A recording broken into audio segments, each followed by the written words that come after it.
tidak menolak Alkitab kita itu sebagai dalil, tidak menolak dia. Ya, betul.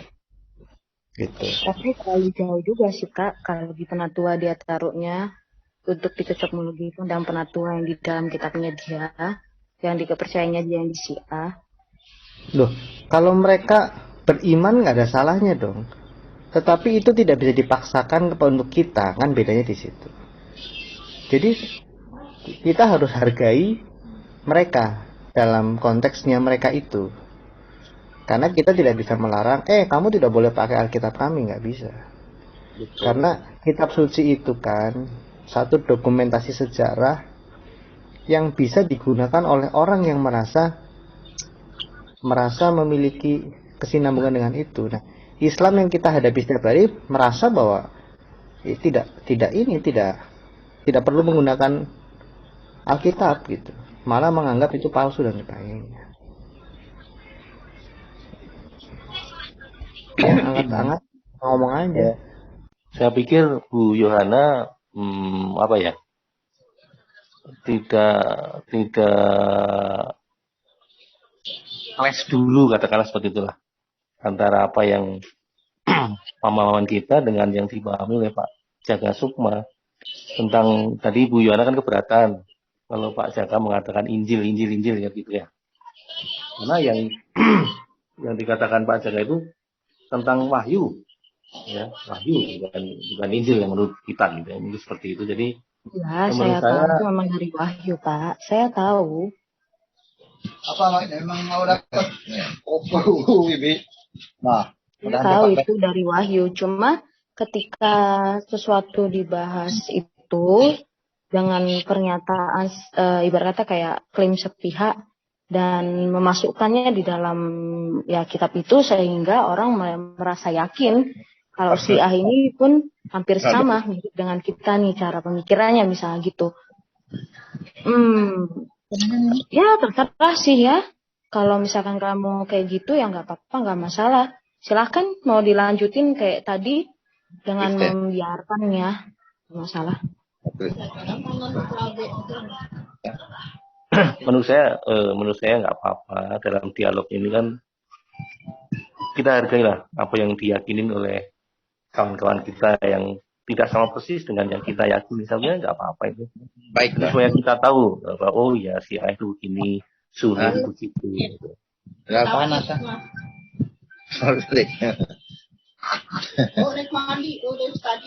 Tapi kan perjalanan kan biasa mah. Jalan cuma ada. Apa tuh? Enggak, itu tadi Jaka Sukma. Ya. Itu Kaisar, ibadahnya jam berapa nih? Mana nih itu? Ada ibadah ya?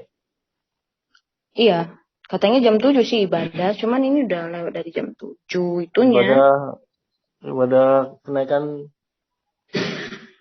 Ini Pak Jaka Sukma. Mana sih ada Pak Jaka Sukmanya? Masih ada. Oke Pak. Jadi melanjutkan yang tadi itu ya. Ini sebab sungguh pun apa yang disebut Allah, jadi Allah ya. Ini dalam 1 Korintus 8:56 di surga dan di bumi, dan memang benar banyak Allah Pak. Ya, baru dan banyak Tuhan. Namun bagi kita orang Kristen hanya ada satu Allah saja, yaitu Bapa Yahweh. Satu Tuhan saja, ya, satu Tuhan saja, yaitu Yesus Kristus, yang olehnya segala sesuatu telah dijadikan dan karena Dia kita hidup. Jadi dari sini kita melihat bahwa penggunaan kata Allah itu dipakai oleh Kristen, juga dipakai Muslim. Bedanya, bagi orang Kristen Allah itu adalah YHWH atau Adonai, yaitu Allah Bapa sendiri. Tetapi bagi Muslim, kata Allah ini juga dipakai kepada Allah Suci. Tapi, kata ini juga dipakai ke sini, berhala, ilah. Kata ini pun ketika di orang Kristen dipakai kepada berhala, bahkan dalam konteks tertentu ada manusia seperti Musa, bahkan juga para malaikat. Nah, itu perbedaannya. Oke, sekarang kita masuk ke sini, kata Tuhan. Kata Tuhan ini kan dalam bahasa Jawa ini sepadan dengan kata Gustia. Tapi dalam bahasa Arab ini Rob. Nah, sekarang ini penggunaannya di Kristen dengan di Islam. Kita lihat ini ya. Khususnya Bapak ini Islam Syiah. Tuhan dipakai kepada Allah menunjukkan bahwa Allah penguasa. Ya, ini kuasa, bahkan segala kuasa itu ada pada Allah. Tetapi kata Tuhan ini juga dipakai kepada Yesus menunjukkan kepenguasaan Yesus. Bedanya apa? Allah sebagai penguasa dengan Yesus sebagai penguasa. Ini berbicara bahwa Allah memberikan kuasa kepada Yesus. Itu di dalam Matius 28. Dikatakan kepadaku telah diberikan segala kuasa di surga dan di bumi. Jadi ini surga dan bumi. Oke? Ini kuasa Yesus. Tapi kata Tuhan ini juga dipakai kepada raja. Dengan Muslim juga kata Tuhan atau ini padannya dengan Rob. Ya, kata Rob itu dipakai kepada Allah. Bahkan tadi di diskusi sebelumnya dikatakan juga kepada Muhammad, dikatakan juga kepada ulama tersohor. Sekarang yang harus kita membedakan bagaimana posisi Tuhan yang sama dengan Rob ini di sini. Kalau kita berbicara dengan ini sesuatu hal yang berbeda, Pak. Allah sebagai Tuhan itu nyata di dalam karyanya kepada umat Israel dan di tengah-tengah sejarah Israel. Tetapi kalau Allah di dalam keyakinan Bapak itu sebuah konsep.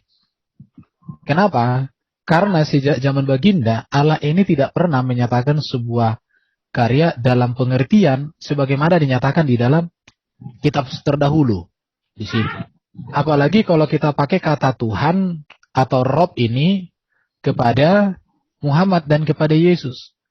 Yesus itu berkuasa di bumi di surga. Ini Pak. Sedangkan baginda Muhammad dari penjelasan Bapak tadi, Muhammad aja sampai hari ini belum di surga. Tetapi masih ada di alam antara bumi dan surga. Dan menantikan hari kiamat atau hari penghakiman. Baru kalau Bapak katakan kepada para ulama tersohor, maka jelas sekali berbeda tentang ketuhanan Yesus dengan apa yang ada di sini. Bahkan dengan apa yang ada di sini, Pak. Jadi memang penggunaan kata Tuhan ini, penggunaannya luas. Tetapi kata ini menjadi berbeda arti, kata Tuhan ini berbeda arti, tergantung konteksnya, Pak. Jadi konteks, namanya gelar itu, konteks mempengaruhi makna. Saya kasih contoh gambaran presiden. Presiden itu arti katanya akan berbeda ketika digunakan contoh kepada RI1 atau kepada perusahaan atau kepada PKS. Ketika kata presiden dipakai kepada PKS, ini konteksnya beda dengan presiden kepada RI. Ini berbeda, Pak, berbeda. Sama juga dengan kata Tuhan, Gusti atau Rob ketika digunakan kepada Yesus, maka ketika Bapak katakan juga digunakan kepada Muhammad, itu berbeda maknanya, Pak. Kenapa? Karena Yesus itu kepenguasaannya di bumi di surga. Kepenguasaannya atas dosa, atas maut, atas iblis. Tetapi baginda Muhammad, apakah dia berkuasa atas dosa, maut, dan iblis? Sepanjang Bapak menjelaskan tadi di sesi pertama, saya tidak menemukan bahwa baginda Muhammad itu berkuasa atas dosa, maut, dan iblis, Pak. Ini menjadi sebuah pemikiran atau perenungan yang harus Bapak pikirkan ketika hendak menyamakan gelar Tuhan kepada Yesus dengan gelar Tuhan kepada yang lain. Ah, itu aja Pak yang mau saya sampaikan. Terima kasih. Bisa saya tanggapi, Pak? Ya silakan Pak, silakan. Ya Pak Eden, semua penjelasannya dalam teologi Bapak sudah saya paham. Jadi dalam konteks itu saya mengatakan saya dalam bukan kapasitas untuk menolak atau mengingkari, karena itu memang teologi dan pemahaman Bapak dalam masalah itu ya. Dan juga saya bukan dalam konteks menerima. Kalau saya terima semua penjelasan itu secara mutlak, berarti saya pindah agama dong, saya jadi Kristen. Jadi artinya pada dua konteks ini bukan konteks dalam berarti menerima atau menolak, Pak. Tapi di sini konteks saya ada beberapa persamaan teologinya gitu. Tentang istilah kata Tuhan bisa digunakan untuk Yesus, saya terima. sebagaimana saya katakan istilah kata Tuhan juga bisa digunakan untuk Muhammad. Kemudian ada kalimat tadi, Yesus adalah Tuhan tapi bukan Tuhan itu sendiri. Kalimat itu bagi saya sudah cukup menyelesaikan apa itu Kristen. Nah, itu aja untuk menyelesaikan pemahaman saya. Misalnya Bapak sebagai Kristen, misalnya ditanya, siapakah Yesus itu? Ya, Yesus itu Tuhan, tapi bukan Tuhan itu sendiri. Sudah cukup itu bagi saya sebuah kalimat yang pemungkas untuk menyelesaikan konflik antara Islam dalam pengertian Islam persis saya dengan Kristen versi Bapak itu. Sudah cukup dengan kalimat itu aja. Adapun lain-lain turunan penjelasan segala macam itu teologi turunannya yang mana saya tidak membantah dan juga saya tidak menerima. Sebab kalau saya menerima, konsekuensinya berarti saya pindah agama. Tapi kalau saya menolak, konsekuensinya itu memang pemahaman Bapak seperti itu. Teologinya seperti itu. Pemahaman Bapak tentang Alkitab seperti itu. Jadi saya tidak dalam kapasitas itu. Jadi tidak dalam kapasitas menyalahkan atau membenarkan. Nah, ya disinilah konsekuensinya. Saya hanya ingin tahu secara keseluruhan bagaimana teologinya. Makanya saya tambahkan dari kalimat tersebut, Yesus adalah Tuhan, tapi bukan Tuhan itu sendiri. Bagi saya tidak hanya Yesus, termasuk Muhammad, termasuk 12 imam, 12 mahdi, 24 penatua. Itu juga Tuhan selain Tuhan yang itu sendiri, yaitu Tuhan Yahweh atau Tuhan Bapa atau Allah itu sendiri. Jadi disinilah itu bagi saya ada pemungkas penyelesaian dan pengertian konflik batin lah. Artinya siapa sih Kristen? Apakah Kristen? Bagi saya sudah selesai. Finish sudah. Jadi tidak ada lagi perdebatan batin saya untuk mengatakan Kristen itu salah atau Islam benar. Tidak. Saya tidak kapasitas itu. Kayak kapasitas saya begini, kapasitas kita sama. Kita ini Bapak ingin selamat, saya ingin selamat. Bapak menganggap selamat dengan percaya Yesus, dengan mengingkari Muhammad sebagai nabi, mengingkari Al-Quran sebagai kitab suci, mengingkari Allah sebagai Tuhan yang diimani oleh Muslim. Itu keselamatan buat Bapak. Nah, bagi saya kalau saya mengingkari Allah sebagai Tuhan, kemudian mengingkari Muhammad sebagai nabi terakhir, mengingkari Al-Quran bukan sebagai kitab suci yang diturunkan oleh Tuhan, bagi saya itu kecelakaan buat saya. Nah, jadi sini bicaranya kita kan pertimbangannya akan selamat ibarat kita disuguhi 2 botol ini. Satu madu, satu racun. Menurut Bapak yang botol madu itu racun atau botol racun itu madu. Nah, kita sedang mendeteksi itu, Pak. Menurut saya yang madu itu adalah Islam, yang racun itu yang Bapak jelaskan. Bapak sebaliknya, yang madu itu yang Bapak jelaskan, yang saya pegang ini racun. Maka saat kita minum. Nah, kalau kita minum racun maknanya nanti kita ke neraka. Kalau kita minum madu maknanya kita nanti ke surga. Nah, itu aja. Dan itu adalah sebuah pertaruhan yang tidak bisa kita paksakan di dunia ini untuk mengatakan saya yang benar atau Anda yang salah. Tidak bisa. Karena salah dan benar itu nanti kita rasakan setelah mati. Setelah mati ternyata Bapak ke surga, saya ke neraka. Berarti saya lah yang minum racun itu, Bapak minum madu. Atau sebaliknya, Bapak ke neraka, saya ke surga. Berarti Bapak yang minum racun, saya minum madu. Sementara kita ini sedang menebak-nebak antara 2 botol tadi. Mana yang racun, mana yang madu. Nah, itu yang jadi masalah, Pak. Jadi itu dari free will kita, kebebasan kita dalam memilih 2 botol tadi. Ada botol madu dan botol racun tadi. Itu free will kita, kebebasan kita. Dari kebebasan itu kita akan ada resiko. Resikonya ternyata yang kita minum itu racun, maka berbahaya. Ternyata yang kita minum itu madu, maka selamatlah. Kita beruntunglah, kita nikmat minum madu. Jadi ada istilah lagunya, saya ambil saja. Madu di tangan kananmu, racun di tangan kirimu. Nah, itu pilih yang mana terserah, Pak. Jadi kita beda menangkap sebuah botol yang masih meraba-raba di dalam botol itu isinya apa. Itu aja, Pak, intinya. Terima kasih, kira-kira. Itu Pak Erben.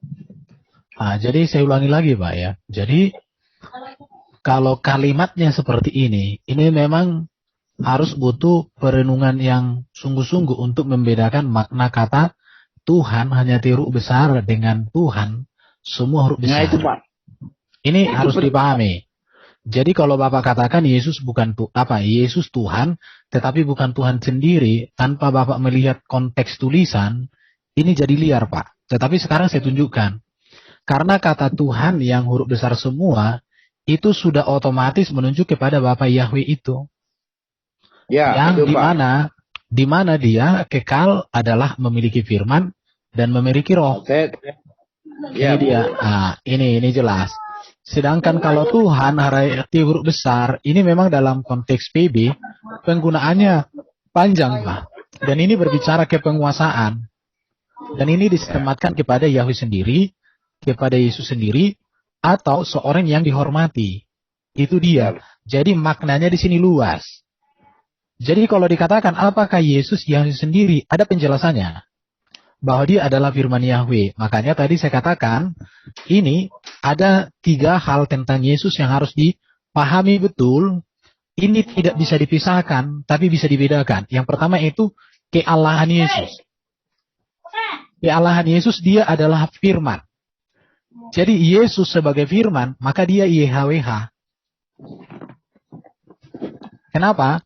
Karena firman itu di dalam diri Allah. Karena firman itu kekal bersama Allah di dalam dirinya. Maka Yesus itu adalah Yahweh dari sudut keilahiannya. Kontradiktif pernyataan tadi, Pak. Kontradiktif Yesus adalah Tuhan, tapi bukan Allah. Itu jadi kontradiktif, Pak. Nah, makanya begini. Nanti ini saya jelaskan di sini, Pak. Perhatikan ya. Ya kan kontradiktif. Perhatikan. Ini kan ada firman. Perhatikan ya. Firman dan roh. Jadi, firman itu adalah Yahweh. Yes. Roh itu adalah Yahweh. Tetapi Yesus itu, apakah Yahweh? Di sini dia, Pak. Apakah Yahweh sendiri Yesus itu? Kalimat yang tepat adalah bahwa Yesus itu adalah firman Yahweh yang menjadi manusia. Ini yang tepat. Jadi firman Yahweh yang menjadi manusia. Tetapi karena Yesus adalah pribadi yang memiliki hakikat sebagai ilahi dan manusia, ini dia. Jadi Yesus itu kealahannya dengan kemanusiaannya ini dibedakan, tapi tidak dipisahkan, Pak. Jadi, apakah kemanusiaan Yesus itu Yahweh? Ini tidak. Tetapi apakah keilahian Yesus itu Yahweh? Ya. Oke. Bapak bisa bedakan, Pak. Jadi kealahan Yesus itu adalah Yahweh karena dia firman. Firman di dalam diri Allah. Tetapi kemanusiaan Yesus itu bukan Yahweh itu. Kenapa? Karena dia adalah manusia yang sempurna dalam segala hal yang kudus dan benar. Makanya orang Kristen mengatakan Yesus dengan 2 natur. Natur, ini dikatakan natur kealahan Yesus dengan natur kemanusiaan Yesus tidak bisa dipisahkan tapi bisa dibedakan. Makanya kalau dia katakan kemanusiaan Yesus itu bukanlah Yahweh sendiri, bukan. Tetapi kealahan Yesus itu adalah Yahweh, Pak. Makanya saya katakan ketika kita mau berbicara tentang Yesus, maka Yesus ini sosok manusia yang unik, berbeda, dan unggul. Jadi kalau orang hanya melihat Yesus dari sudut kemanusiaan, menghilangkan atau mengesampingkan kealahan, maka itu namanya mata uang sebelah. Tapi orang juga kalau hanya menekankan kealahan Yesus, dipisahkan dari kemanusiaan Yesus, itu bukan Yesus yang utuh. Itu bukan Yesus yang benar, Pak. Nah, jadi kealahan Yesus itu ya Yahweh. Karena dia firman. Firman di dalam Yahweh. Firman Yahweh ya Yahweh. Tetapi, makanya saya bilang, apakah Yesus yang manusia itu adalah Yahweh sendiri? Itu jelas tidak. Tetapi apakah firman, natur firman di dalam Yesus itu adalah Yahweh? Iya. Karena firman adalah Yahweh. Kalau berbicara ketuhanan, ini berbicara tentang kepenguasaannya, keotoritasannya, di mana Yesus berkuasa di bumi di surga, ya, berkuasa atas dosa, berkuasa atas maut, berkuasa atas iblis. Ini berbicara kepenguasaan. Dan kepenguasaan Yesus ini adalah kepenguasaan yang Allah berikan kepadanya. Gimana kira-kira, Pak? Bapak paham enggak? Jadi makanya di sini ini kealahan Yesus itu Yahweh karena dia firman. Tetapi kemanusiaan Yesus bukan Yahweh karena dia manusia. Tetapi kealahan dan kemanusiaan tidak bisa dipisahkan pada pribadi Yesus, tetapi tidak bisa dipisahkan, tidak bisa dibenturkan, tetapi bisa dibedakan. Ya. Seperti itu. Ya, jadi jawaban saya, penjelasan Bapak mengaburkan pernyataan umum yang pertama, Yesus Tuhan bagi bukan Tuhan itu sendiri. Itu dari penjelasannya menjadi kabur lagi, Pak. Perhatikan. Di sini, Pak, Yang dimaksud di sini adalah, ini Yesus ini kan kemanusiaannya yang dibahas. Makanya kalau berbicara Yesus itu selalu ada namanya dua natur. Ya. Jadi natur Yesus yang manusia itu bukan Yahweh. Oke? Nanti ada kalimat kedua lagi, Pak. Yesus itu Tuhan, tetapi Tuhan itu sendiri. Jadinya begitu lagi, jadi dua. Yesus itu firman Allah, dan firman Allah itu adalah Yahweh sendiri. Nah, makanya Pak, kalimat ini kan itu Tuhan, tetapi bukan Tuhan itu sendiri. Ini pernyataan satu. Kenapa? Karena ini. Dengan itu. Ya, sebentar. Tuhan itu sendiri, jadinya jadi dua pernyataan yang berbeda, Pak. Jadinya. Loh, makanya saya bilang, Yesus di sini yang dimaksud apa, Pak? Jadi makanya saya bilang, dua natur Yesus pada diri Yesus itu harus dipahami. Kalau berbicara Yesus dalam natur kemanusiaan, memang dia bukan Yahweh itu sendiri. Bukan ini. Tetapi Yesus yang adalah firman, maka dia Yahweh. Kenapa? Karena firman, makanya Pak runut penjelasannya. Penjelasan ini Pak jadi ambigu, harus dibuat dua. Yesus itu Tuhan tetapi bukan Tuhan itu sendiri. Satu. Dua, Yesus itu Tuhan dan dia Tuhan itu sendiri. Oke. Gitu, makanya kalau penjelasannya seperti yang saya sampaikan tadi, Bapak sudah nanggap. Ya. Jadi Yesus gini ya, kalimatnya gini. Dua lagi Pak untuk, nah makanya saya setuju dengan kalimat pertama, tapi dengan penjelasan ini, jadinya dua kalimat Pak. Oke. Makanya saya akan ubah kalimat ini supaya Bapak bisa paham. Jadi kalimatnya begini Pak. Yesus dalam natur manusia. Oke. Supaya manusia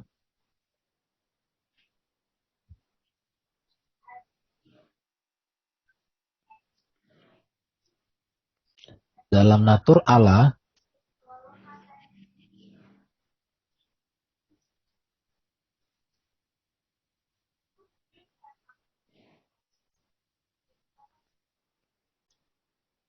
Nah, ini Pak kalimatnya. Jadi saya ubah supaya utuh. Sudah dijelaskan Pak. Oke ya. Jadi kalimat kalau mau utuh setelah kita diskusikan, maka begini Pak kalimatnya. Perhatikan ya. Yesus dalam natur manusia itu adalah Tuhan, tetapi bukan Tuhan, Yahweh sendiri. Ini maksudnya di sini ya. Nah ini.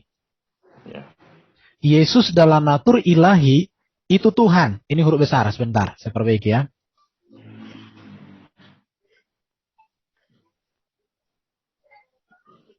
Bentar ya, mana ini? Jadi, memang kalau belajar Kristen ini Pak, benar-benar harus memahaminya seperti ini ya. Oke, jadi sekali lagi ya. Jadi Yesus dalam natur manusia itu Tuhan, tetapi bukan Tuhan itu sendiri. Yesus dalam natur ilahi itu Tuhan, sekaligus Tuhan itu sendiri. Ini kalimat yang utuh, Pak. Nah, kalau saya buat kalimat yang lain untuk menyimpulkan gimana, Pak? Kalau begini, Pak. Yesus itu ada dua natur. Natur sebagai Tuhan dan natur sebagai manusia. Dan keduanya berbeda. Dan sama-sama disebut Yesus. Gimana kalau saya buat begitu, Pak? Dia memiliki natur Tuhan, natur Allah. Yesus dalam Yesus dalam natur manusia atau Yesus manusia, dia tapi bukan Tuhan itu sendiri. Kemudian Yesus dalam natur ilahi Tuhan itu Tuhan sendiri.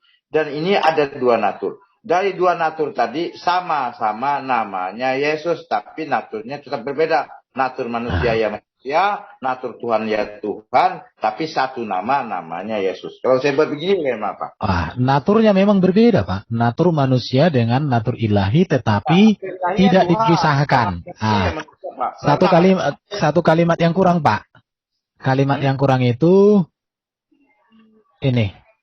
Kalimat yang kurang itu apa? Kalimat yang kurang itu tidak bisa dibedakan. Apa? Tidak bisa dipisahkan, tapi bisa dibedakan.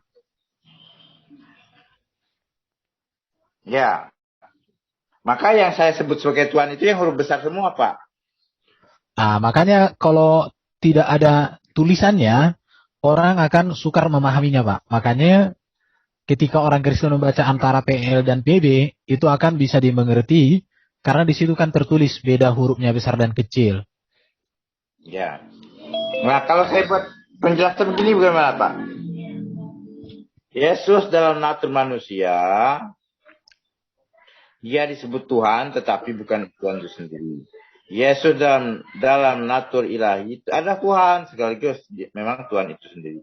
Nah, dari dua natur ini, natur manusia dengan natur Tuhan pasti beda. Dan namanya sama, yaitu Yesus. Gimana, Pak? Oke, bisa diterima, Pak. Jadi ini harus dipahami, Pak. Ya, jadi natur manusia dan natur ilahi itu adalah Yesus. Natur ilahi dan natur manusia dibedakan, tapi tidak bisa dipisahkan. Kalau bahasa teologianya disebut ini perikoresis, saling mendiami.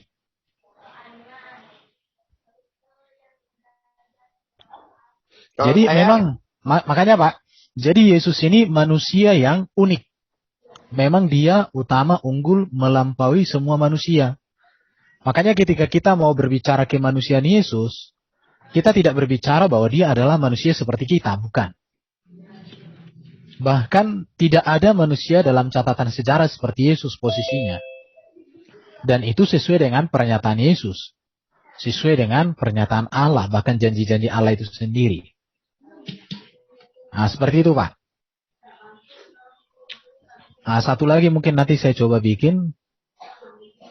Oke, silakan Pak ditanggapi, Pak. Ya. Saya menanggapi begini. Ada natur Yesus sebagai manusia. Ada natur Yesus sebagai Tuhan. Dua natur ini satu nama. Namanya Yesus. Gitu, Pak. Gimana? Bentar.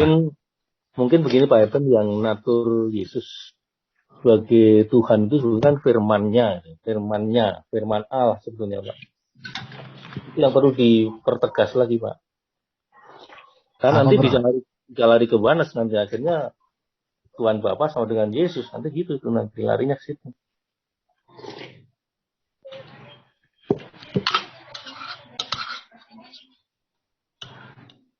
Kalau kami firman itu sifat, Pak. Sifat.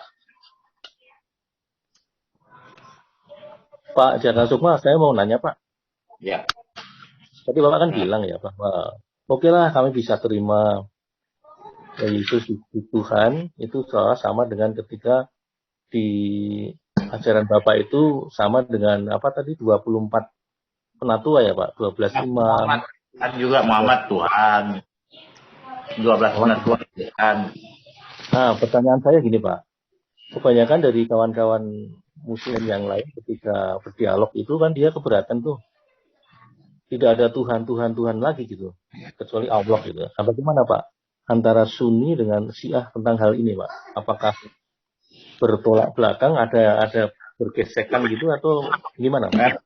Itu berkaitan dengan asrar. Kami meyakini Tuhan punya nama, dan nama Tuhan itu adalah sesuatu yang dirahasiakan. Nah, artinya dirahasiakan begini, Pak, maksudnya. Ada blukir atau tubadir atau pergantian nama, Pak. Sebenarnya dia nama Tuhan, tapi dipakai untuk nama hamba. Sebenarnya dia nama hamba dipakai untuk nama Tuhan. Jadi perselisihannya hanya persoalan nama, Pak. Jadi dilalahnya persoalan nama ini sesuatu yang rahasia. Artinya kalau diungkapkan nanti akan salah paham. Misalnya saya bilang Muhammad Subhanahu wa Ta'ala itu Tuhan. Nanti dikiranya Nabi Muhammad, Pak. Nah gitu loh maksudnya. Jadi Muhammad itu nama Tuhan, Pak. Nah, Allah itu pun juga nama Nabi Muhammad. Nabi Muhammad itu adalah Allah yang turun di negeri Paran, di Bukit Paran. Maksudnya Allah turun di Bukit Paran itu adalah kelahiran Nabi Muhammad. Muhammad itu Allah, Pak. Tapi bukan Tuhan, gitu. Dan Muhammad itu namanya ada nama Tuhan. tapi hanya nama. Nah, Allah itu nama Nabi Muhammad, tapi hanya nama, bukan Nabi Muhammad itu Tuhan gitu Pak. Jadi bisa terjadi blokir atau pergantian nama. Muhammad bisa menjadi nama Nabi, itu pasti ya nama Rasul. Allah itu nama Tuhan. Tapi bisa terjadi di alam rahasia, Allah itu nama Nabi, nama Rasul, dan Muhammad itu nama Tuhan, Pak. Nah, gitu, Pak, masalahnya di situ. Nah, itu adalah bagian asrar atau sesuatu yang terselubung apabila diungkapkan terjadi kesalahpahaman. Karena terbalik, Pak. Nanti saya jadinya ngawur kan ngomongnya.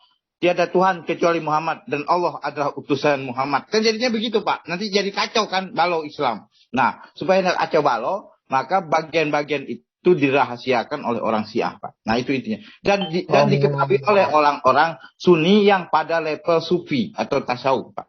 Itu kira-kira demikian. Oh, jadi itu ada yang dirahasiakan, Pak ya? Apa yang dirahasiakan persoalan nama tadi, Pak. Misalnya saya bilang, kalau saya bikin syahadat terbalik, orang kan dibilang saya gila nih. Tiada Tuhan kecuali Muhammad dan Allah itu utusan Muhammad. Kan jadi kayak orang gila kan, Pak? Oke. Saya paham, Pak. Saya ngerti. Oke. Ya. Di situ pada level itulah terjadinya perbedaan mendasar. Nah, dan masuk ke Sunni ada pada level ulama Sufi atau ulama tasawuf atau ulama sufistik dalam Sunni itu mengadopsi dari Islam Syiah, Pak. Berarti memang ada perbedaan yang sangat mendasar ya, Pak ya, antara Sunni sama Syiah. Saya lanjutkan, Pak, ini. Jadi ini kunci penting untuk mengenali Yesus, Pak. Ada 3 hal. Jadi selalu memang ada 3 hal ya. Reinkarnasi. Sebelum dia inkarnasi dia apa? Dia adalah firman. Firman Allah di mana? Di dalam diri Allah. Allah Maha Kuasa, Allah kekal, maka firman kekal dan juga maha. Jadi karena firman di dalam diri Allah sehakikat dengan Allah, maka dia adalah Yahweh sendiri. Baru kalau konteks PL, firman daripada Allah ini menampakkan diri dalam rupa teofani. Makanya Tuhan yang bercakap-cakap dengan Musa atau dengan siapapun, itu teofaninya. Jadi karena itu, maka ini harus dipahami. Jadi Yesus sebelum inkarnasi atau prainkarnasi, dia adalah firman Yahweh. Maka karena dia firman disebut Yahweh sendiri. Karena konteks itu ya. Tetapi setelah inkarnasi, firman itu sudah mengambil rupa manusia. Bukan lagi dalam bentuk teofani, Pak. Jadi teofani ini kan menampakkan diri. Tetapi kalau inkarnasi, itu sudah mengambil rupa manusia. Jadi karena dia adalah inkarnasi firman, maka Yesus, ia adalah firman sekaligus adalah manusia atau 2 natur. Nah, di sini. Jadi memang pribadi Yesus ini unik. Berbeda dengan semua manusia. Kegagalan banyak orang kan hanya jadi gini, Pak. Saudara Muslim mengapa tidak bisa memahami Yesus secara utuh, bahkan juga termasuk Quran? Tidak bisa. Kenapa? Karena seringkali Muslim mempertanyakan ketuhanan Yesus, keilahian Yesus, memakai kemanusiaannya. Di situ dia. Baru kemudian mereka mempertanyakan kemanusiaan Yesus dari keilahiannya, kemudian mempertanyakan keilahian Yesus dari kemanusiaannya. Sedangkan orang Kristen melihat bahwa kemanusiaan Yesus dengan keilahian Yesus itu berbeda tapi tidak dipisahkan, tidak dibenturkan. Kalau orang Muslim melihat keilahian dan kemanusiaan Yesus itu tidak dibedakan, tapi dibenturkan, ditempurkan. Di sini yang membuat sehingga tidak bisa memahami. Jadi setelah Yesus manusia mulia, kan dia kan inkarnasi. Dalam inkarnasi ini kan dia melakukan semua karya. Akhirnya puncaknya adalah dia dimuliakan setelah kematian dan kebangkitan. Maka ia mulia dan naik ke surga dan dia mengerjakan program kerajaan. Ya, menyediakan tempat. Yohanes 14 itu ya, bagi manusia yang percaya. Jadi nanti kalau dibaca lagi di dalam 1 Korintus 15 ya. Nanti kita membaca di sini, Yesus nanti akan datang di akhir zaman dalam kemuliaan itu. Kalau kedatangan yang pertama saat inkarnasi ini, dia mengalahkan iblis. Tetapi setelah dia mengerjakan program pekerjaan, nanti di hari kiamat dia akan membinasakan iblis. Jadi inilah kalau mau mengenal Yesus ini, jadi prainkarnasi siapa dia? Dia adalah firman Yahweh sendiri. Dalam inkarnasi, dia adalah firman yang hadir dalam rupa manusia, maka dia sekaligus firman dan sekaligus manusia, dua natur. Bisa dibedakan, tapi tidak bisa dipisahkan, apalagi dibentrokkan, dua natur itu.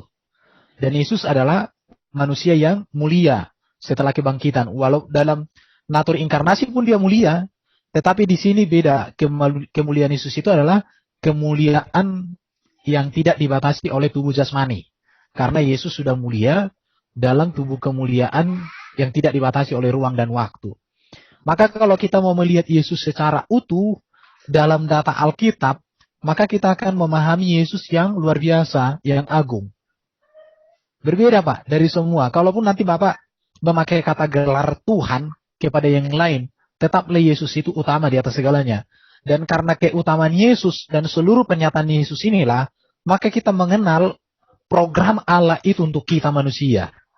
Itu aja Pak, terima kasih. Ya, saya mungkin sedikit menginformasikan. Sebenarnya menurut saya ya, para apologet atau debater Muslim itu yang terutama mereka-mereka yang anti pemurtadan, saya tidak termasuk kelompok itu, tapi saya memahami mereka. Jadi sebenarnya mereka bukan nggak paham Pak, menurut saya. Bukan nggak paham penjelasan Bapak ini, mereka itu sudah paham, cuma nggak mengimani kan gitu Pak, menurut saya. Jadi lebih tepatnya kaum muslimin muslimin yang Sunni, masuk yang manapun, Syiah mungkin saya kan, bukan tidak memahami itu semua Pak, paham itu penjelasannya, tapi persoalannya tidak mengimani kan, gitu Pak. Jadi lebih tepatnya dikatakan tidak mengimani, tidak pahami Pak. Itu kira-kira demikian mungkin misalnya. Nah, kalau ini ada usaha-usaha untuk membenturkan. Kalau saya tidak, tapi tidak ada usaha untuk membenturkan gitu Pak. Nah itu aja menurut saya kira-kira begitu. Jadi kalau pengalaman saya kan dialog dengan Muslim, apakah betul Yesus itu Allah? Kok digebukin? Akan begitu polemikus. Jadi mereka memang tidak bisa membedakan keilahian dengan kemanusiaan Yesus. Saya kasih kadang gambaran seperti Quran. Sebagian besar Muslim ahli sunnah wal jamaah mengatakan Quran itu bukan ciptaan, firman itu bukan ciptaan. Dan Quran itu adalah firman Allah, bukan ciptaan. Berarti di dalam Quran itu ada dua natur dong, natur kertas buatan pabrik, baru natur firman yang adalah huruf-hurufnya. Itu kan, jadi kita contoh, ketika Quran ibaratnya kena air, basah, hancur. Berarti firman Allah basah. Jadi natur ilahinya, kalimatnya, dengan natur kertasnya kan bisa dibedakan sebenarnya. Tapi itu tidak bisa dipisah Pak. Karena huruf ketika dipisah dari kertas, bagaimana bisa? Nah, itu gambaran. Dibedakan, tidak bisa dipisahkan, apalagi dibenturkan. Tapi kan mereka kan seringkali berdialog itu bukan untuk memahami. Tapi mereka dialog untuk berpolemik. Kalau saya dialog untuk memahami Pak, bukan berpolemik. Mereka tidak mengimani, dari tidak mengimani itu dibuat polemik. Kalau saya tidak mau polemik, itulah pemahaman teologi gitu Pak. Jadi artinya gini, dalam diskusi itu kan, kita boleh memahami akidah orang tanpa harus mengimani akidah orang. Ya, gitu kan, memahami penting itu Pak. Supaya kita tidak bikin hoak kan. Oke. Sip. Kalau saya sudah paham itu semua, tapi saya tetap tidak mengimani kalau tadi kan Bapak mengatakan naturnya itu bisa dibedakan dan tidak bisa dipisahkan. Kalau saya dibedakan dan dipisahkan. Jadi kalau saya ada dua Yesus. Yesus yang manusia dan Yesus yang Tuhan. Kedua-duanya berbeda. Tapi satu namanya sama-sama Yesus. Nah itu kalau pemahaman saya Pak. Gitu aja. Sederhana. Beda Pak. Yesus itu satu Pak. Bukan dua. Tetapi dia yang satu itu memiliki dua natur Pak. Ya, dua dalam penglihatan seperti gini Pak. Saya melihat matahari ke sebuah sungai. Kalau di tepi pantai ada horizon Pak ya. Nanti saya akan melihat ada dua matahari Pak.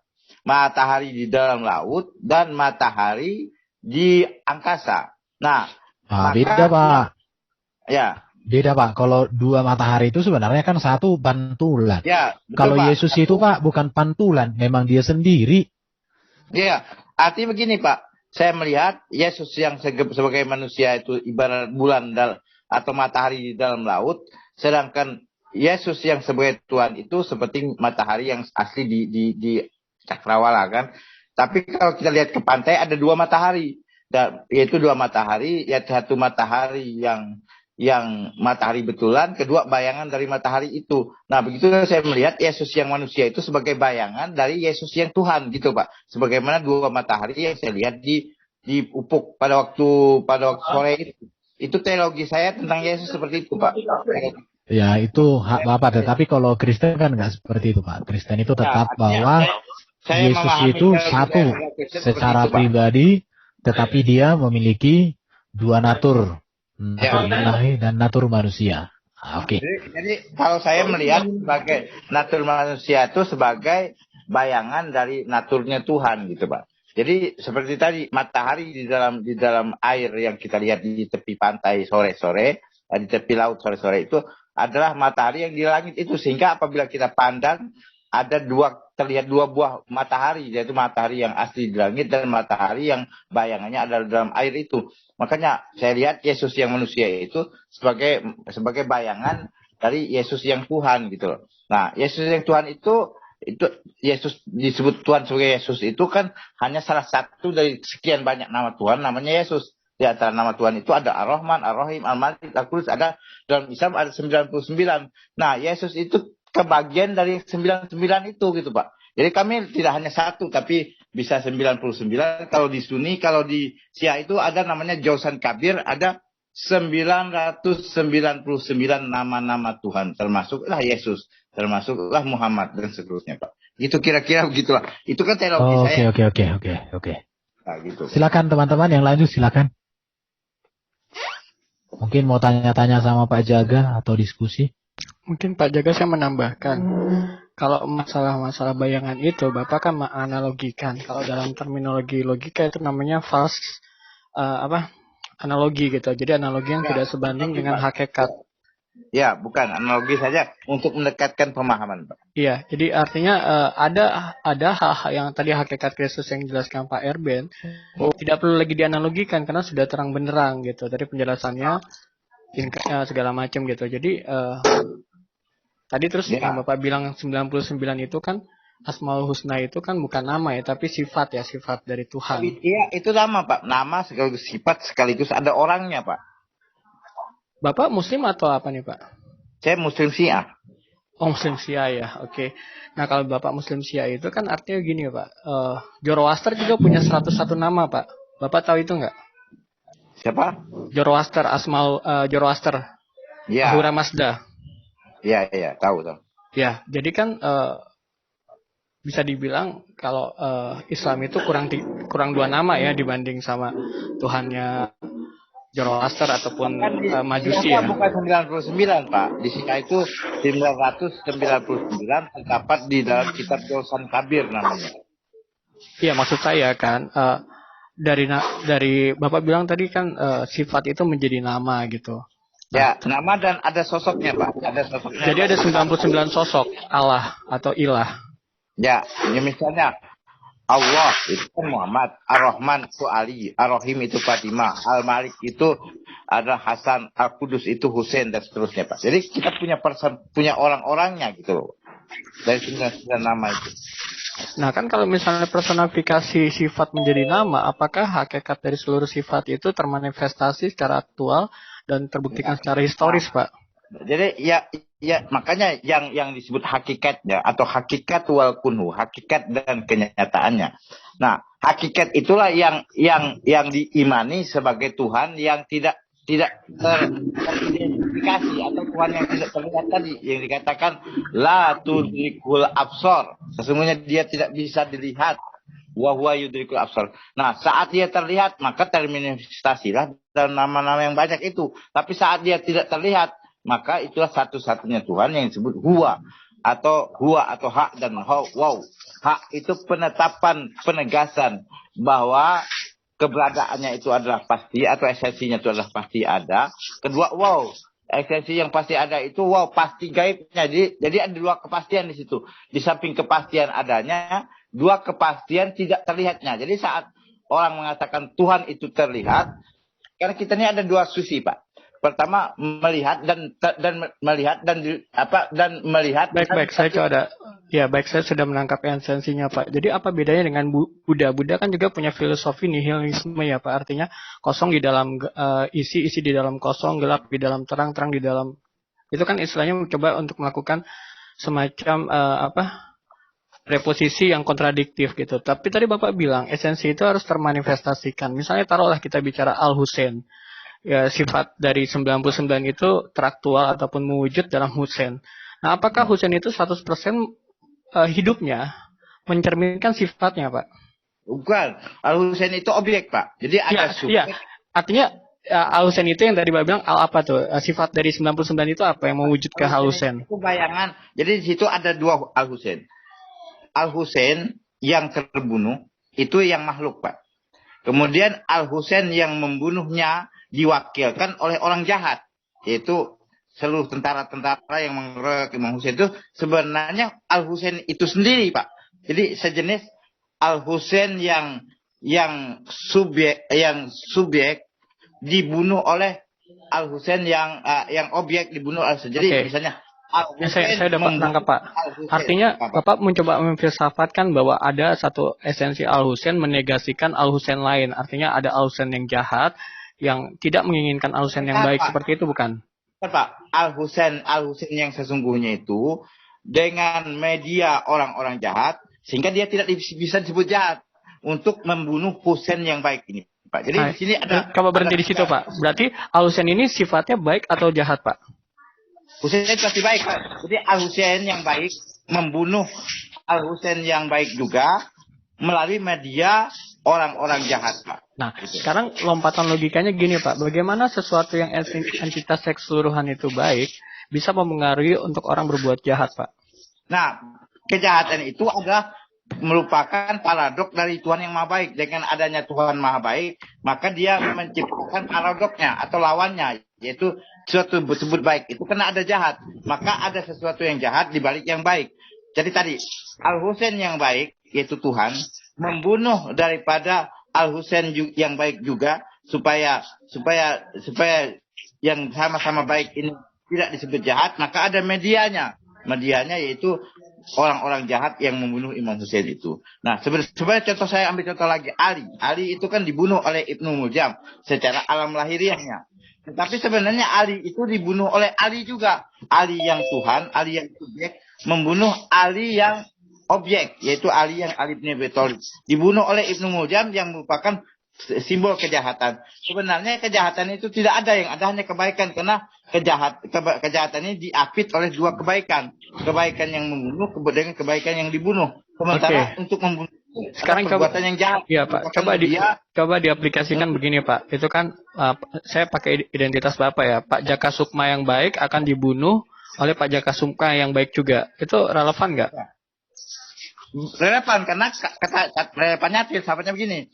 Kalau aku mengasihi seorang hambaku, maka aku bunuh dia dan aku adalah gantinya. Itu kalimat filosofisnya. Jadi segala sesuatu harus terbunuh untuk memurni atau untuk memunculkan kebaikannya gitu loh, Pak. Itu premis dasarnya.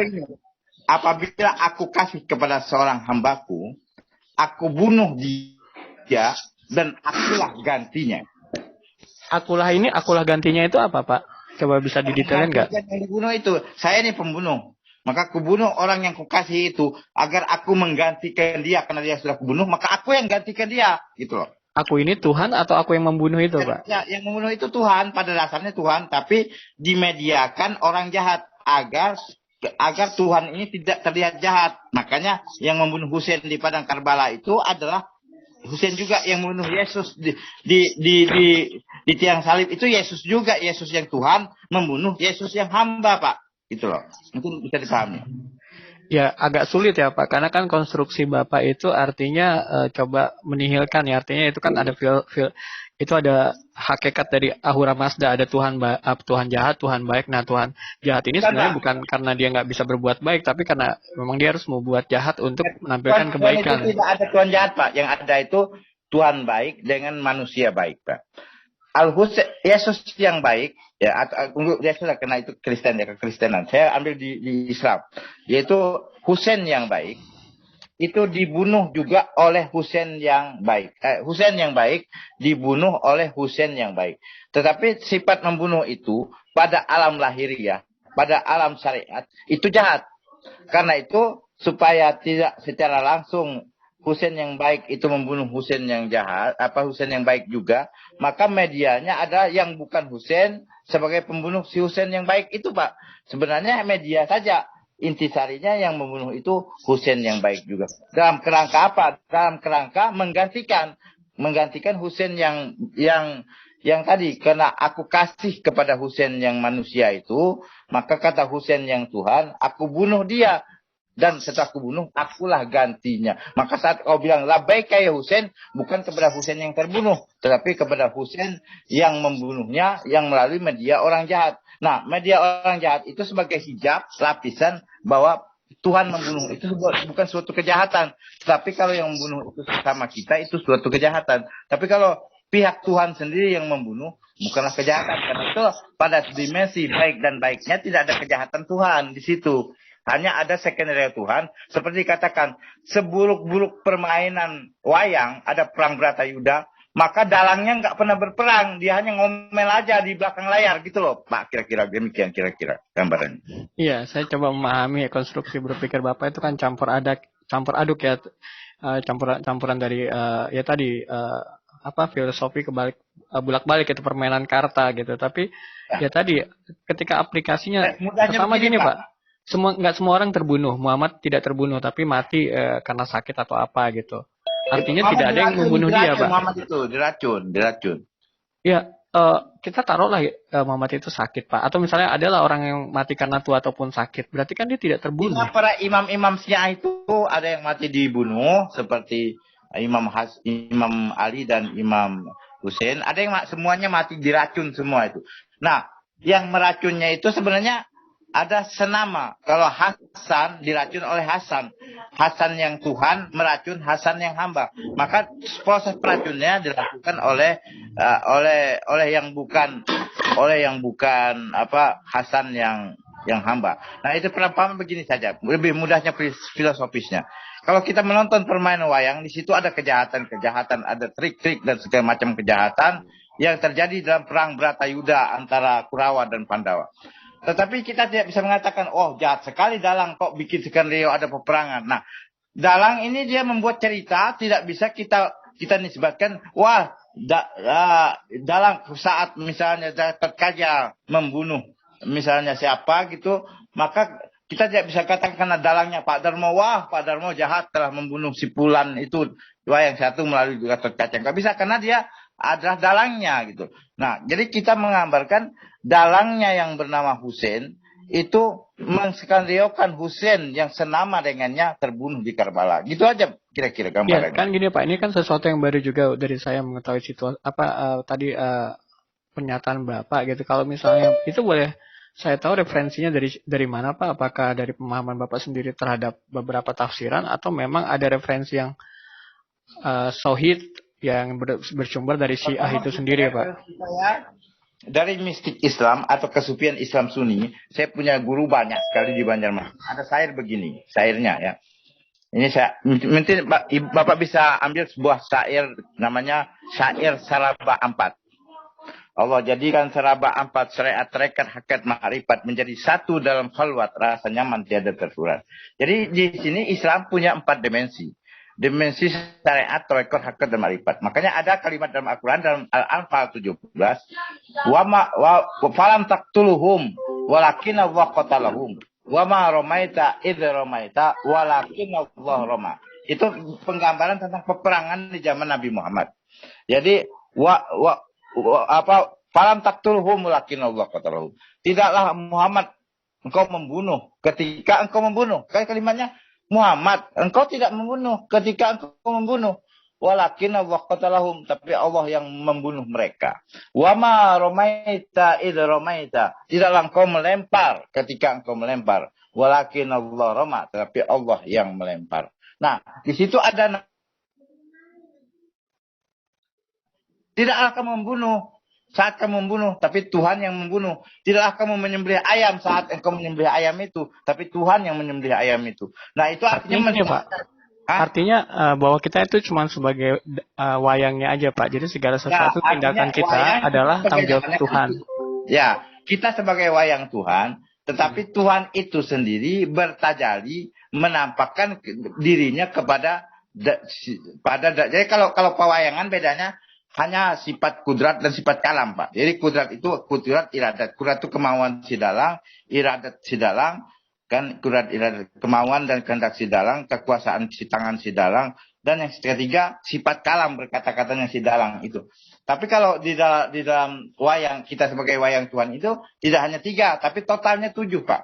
Kudrat, iradat, ilmu, hayat, sama, basar, kalam, samiun, basirun, qadirun, muridun, alimun, hayun. Jadi sifat-sifat 7 itu, kudrat kuasa, iradat berkehendak, kudrat iradat, ilmu tahu, hayat hidup, sama mendengar, basar melihat, kalam berkata-kata, itu sudah menyatu antara si dalang dengan si wayang, Pak. Nah, kalau menyatunya dalang dan wayang dalam perwayang wayang itu hanya 2 saja. Pertama sifat kalamnya dan sifat kudrat kemauan si dalang dan iradat. Oke, Pak. Sekarang begini, kalau misalnya ada orang-orang yang tidak percaya Tuhan, apakah dia juga menjadi wayang juga? Ya, seluruhnya pewayangan, Pak. Jadi yang tidak percaya kan kafir istilahnya. Beriman, ada juga yang setengah percaya, lahirnya dia percaya tapi batin tidak percaya, disebut munafik. Jadi antara iman, munafik dan kafir itu semuanya dalam kendali si dalang. Tapi si dalang itu juga sudah menjohirkan 7-nya pada setiap wayangnya itu. Jadi 7 sifatnya. Makanya dikatakan bahwa khalaqo Adam maka sudah Rahman. Dijadikan Adam atau manusia ini, wayang-wayang Tuhan ini adalah gambarannya Tuhan. Maksudnya gambaran dari sifat 7-nya tadi. Kuasa, kudrat, iradat, ilmu, hayat, sama, basar, kalam. Semuanya sudah termanifestasi atau terwujud di dalam diri setiap wayang tersebut. Sehingga dalangnya tidak bisa dipersalahkan. Karena si dalang itu sendiri bermanifestasi kepada seluruh wayang-wayang yang ada. Gitu. Kalau dalam wayang yang biasa ini kan manifestasinya hanya 3 tadi. Kudrat, kuasa, iradat, berkehendak, dan kalam. Kata-katanya si dalang hanya 3 saja. Tapi sedangkan yang bermanifestasi kepada kita semua ini sebagai wayang Tuhan itu manifestasinya tidak hanya 3, tapi ada 7, Pak. Nah, karena ada 7 itu makanya dalang tidak bisa dipersalahkan lagi. Karena ketujuh-tujuhnya adalah manifestasi kepada seluruh wayang-wayang yang ada. Baik wayang itu kafir, atau wayang itu beriman, atau wayang itu munafik. Gitu, Pak. Ya, artinya kan mau dia kafir, munafik, ataupun tidak beriman, itu kan memang sudah digariskan kan. Artinya manusia tidak memiliki kehendak bebas.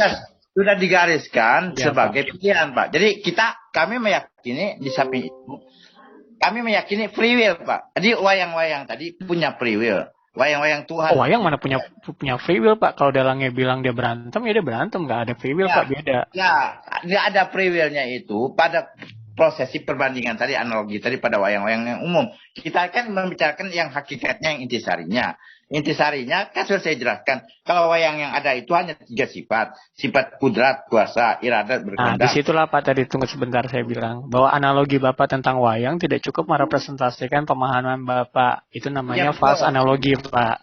Ya, makanya betul kata Sempia, tidak cukup. Tetapi dalam ketiga cukupan itu untuk memasuki pemahaman dasarnya bisa melalui pewayangan, pemahaman dasarnya. Tapi nanti ada penjelasan yang lebih konkret bahwa kalau di wayang yang ada itu hanya 3 sifat saja, sedangkan kita sebagai wayang Tuhan ini mencakup antara wayang dan dalang itu mencakup 7 sifat, Pak. Makanya karena mencakup 7 sifat, kita ini berfungsi menjadi 4 perkara. Makanya saya akan melihat fungsi kita pertama sebagai penonton wayang. Jadi kedua, fungsi kita sebagai wayang itu sendiri. Fungsi kita yang ketiga, kita sebenarnya secara rahasia ada dalang itu sendiri. Dan yang ketiga, fungsi kita yang keempat, sebenarnya ada yang nyuruh si dalang namanya raja. Jadi nah gini Pak, oke, kalau misalnya intisarinya aja Pak, biar saya juga bisa paham ya. Artinya misalnya dalam satu kalimat yang sebenarnya ideologi ataupun ide apa sih yang Bapak tawarkan pada saat ini? Ideologinya saya memahami tentang bahwa dalam Islam ada 4 dimensi.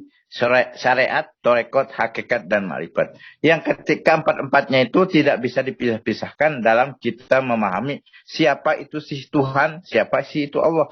Makanya Allah itu ada 4 huruf. Alif, lam, ha, alif itu atejatnya. Lam awal itu sifat-sifatnya. Lam akhir itu nama-namanya. Dan hak itu apa perbuatannya. Maka dengan memahami 4 perkara itu, seperti tadi, maka setiap pertanyaan tentang Tuhan itu tentu dijawab dengan 4 dimensi. Tidak 1 dimensi saja. Saat kita menjawab dengan 4 dimensi, tergantung dimensi apa yang dipertanyakan. Contoh pertanyaan tadi. Siapakah yang membunuh Hussein di Padang Karbala? Kalau dimensi syariat, yang membunuhnya itu adalah Yazid bin Muawiyah dan tentara-tentaranya sehingga terbunuh di Padang Karbala. Itu dimensi syariat. Dimensi tarekat, siapa sih yang menggerakkan para musuh-musuhnya itu sehingga membunuh Hussein? Ya Tuhan saja. Kemudian hakikatnya, segi hakikatnya. Sesungguhnya semua itu hanya permainan kehidupan. Karena itu dalam permainan kehidupan kita harus menonton dengan baik. Sehingga kita menjadi penonton yang baik. Itu dimensi hakikat. Dimensi makrifat sebenarnya itu adalah semua yang terjadi itu adalah perbuatan Tuhan itu sendiri dalam menampakkan kekuasaannya di muka bumi. Seandainya tidak ada peristiwa Karbala, kejahatan Karbala itu, tidak ada yang namanya ritual suci yang dilakukan orang Syiah di Padang Karbala itu nggak pernah ada selamanya. Kenapa ada ritual suci? Karena ada kejahatan di situ dan juga ada kebaikan di situ, berkumpul semua, bertemu di sana. Sehingga di situ mencerminkan keadilan Tuhan yang digambarkan kepada alam manusia, agar manusia itu ini loh yang zalim, ini loh yang adil, ini yang benar, ini yang salah, ini yang baik, ini yang buruk, dan seterusnya. Karena 2 hal itu selalu ada dalam kehidupan kita, benar, salah, baik, buruk, mukmin, kafir, dan seterusnya itu. Jadi selalu bertentangan atau selalu ada 2 sisi yang berbeda, siang, malam, benar, salah, baik, buruk. Silakan Bro Charlie. Demikian seterusnya. Iya, saya tertarik dengan perkataan Pak Jaga Sukma ini ya. Dia bilang tadi tentang saya mengakui free will gitu, ya. Ya. Jadi Anda bisa tunjukkan siapa yang mengajarkan free will, tentang free will itu di dalam Islam, di mana itu disebutkan? Karena kalau di dalam kekristenan yang ngajarin tentang free will itu namanya Irenaeus. Irenaeus ini muridnya dari Polikarpus. Polikarpus adalah murid dari Rasul Yohanes. Ya, dalil tentang free will kan ada surah Al-Kahfi. Surah Al-Kahfi. Iya, saya mau nanya yang ngajarin siapa? Ya, surat Al-Kahfi, coba tampilkan Pak. Silakan buka surah Al-Kahfi. Al-Kahfi. Ya, Al-Kahfi kan 18 kalau nggak salah ya. Al-Kahfi ya. 18 ayat berapa? Ayat 29. Ayat 29. Oke. Jadi ada di dalam Islam tentang ini ya, tentang free will. Tentang free will ya. Ya, terutama tentang iman ayat dan kafir. 29 ya. Ya, 29. Dan katakanlah dalam kurung Muhammad, kebenaran itu datangnya dari Tuhanmu. Dan barang siapa menghendaki dalam kurung beriman, hendaklah dia beriman.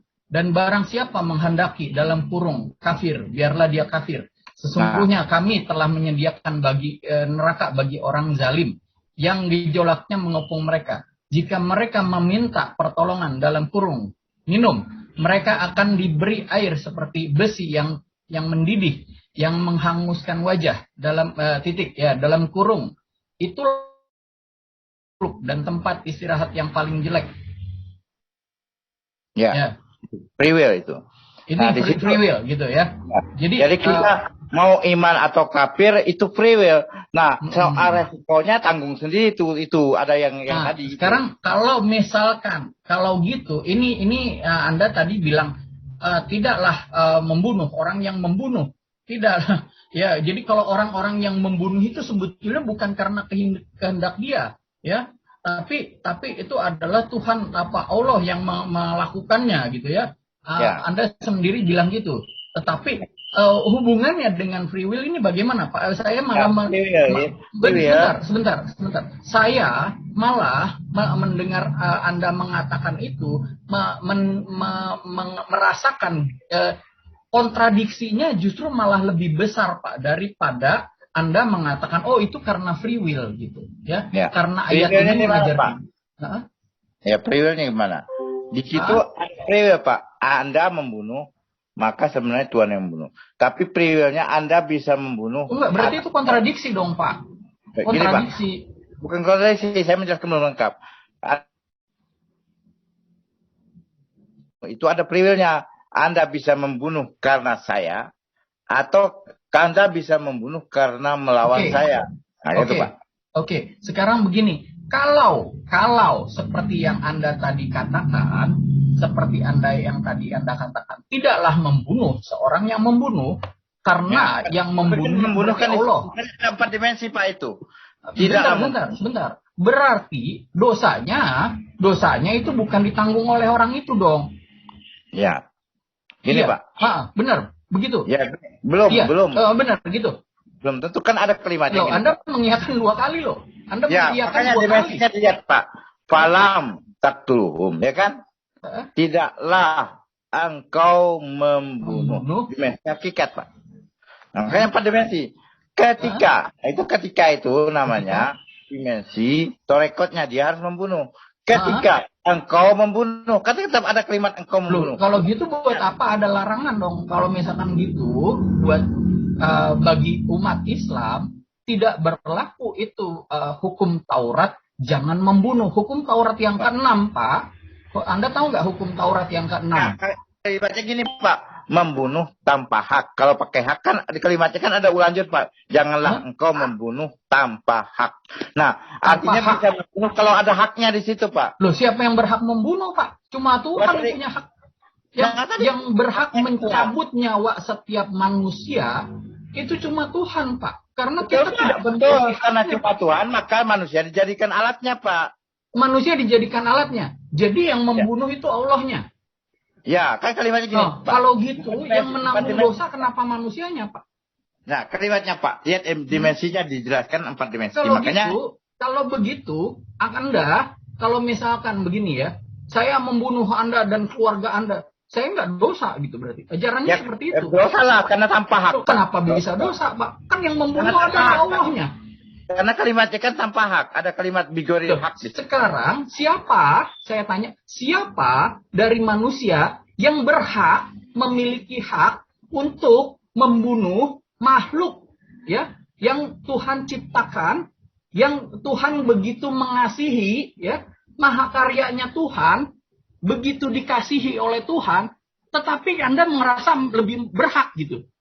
Tidak ada, Pak. Tuhan itu memberi hak kepada Tuhan. Di mana Tuhan memberi hak? Kepada siapa? Ya, gini.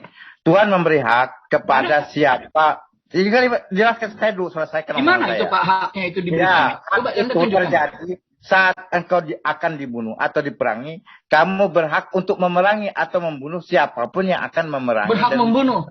Itu ajarannya di mana, Pak? Di ajarannya di mana, Pak? Gini, bentar.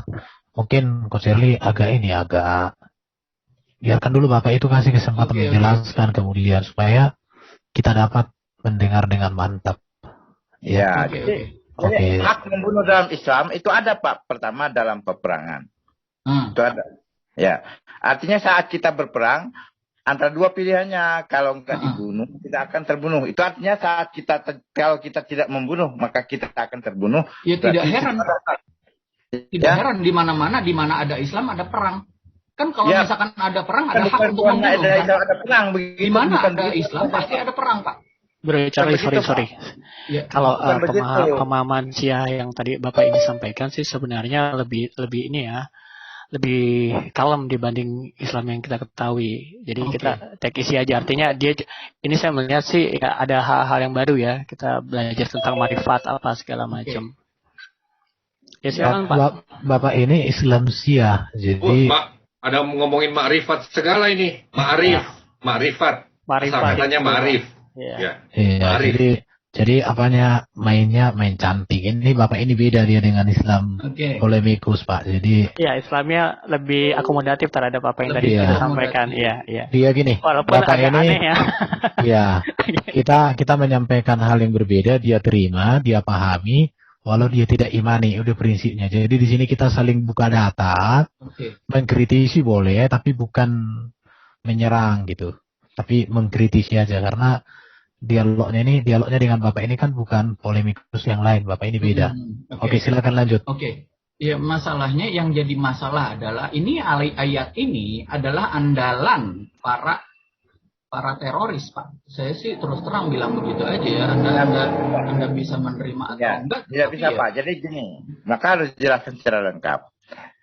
Kita itu di dunia ini ya bukan atas perintah Tuhan, bukan ya. Tapi fakta kehidupan manusia itu ada perang, Pak. Nah, perang, fakta kehidupan itu bukan ada Islam, ada perang, bukan. Fakta kehidupan manusia sepanjang sejarah dari zaman Nabi Adam sampai hari kiamat ada perang. Sebenarnya provokasi perang itu kan sudah diketahui semua, disepakati itu pasti provokasinya dari faktor iblis tadi, Pak. Iblis atau penyesat tadi salah satunya memprovokasi manusia, sesama manusia itu untuk saling berperang dan saling membunuh. Itu sudah disepakati semua agama apapun, atau kalau saya nggak tahu agama lain lah. Artinya dalam sekte-sekte Islam sepakat bahwa dunia ini, bahkan saat munculnya Islam juga kita tahu banyak perperangan. Bahkan setelah wafatnya Rasulullah bahkan perang saudara. Dan itu bukan ajaran Islam, tetapi fakta kehidupan seperti itu. Bukan ajaran Islam.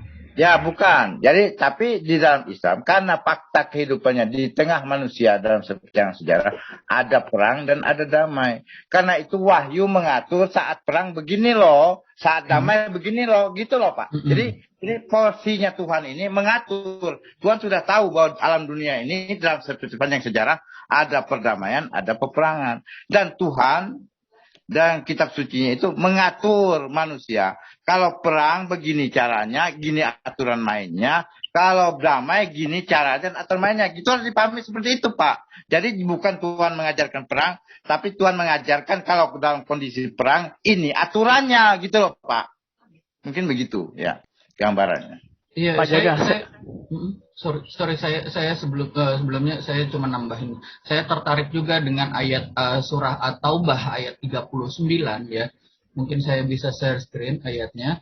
Surat At-Taubah ayat 39 ini mengatakan, jika kamu tidak berangkat untuk berperang, ya, ini jadi umatnya nggak mau berperang ya, karena memilih untuk berdamai.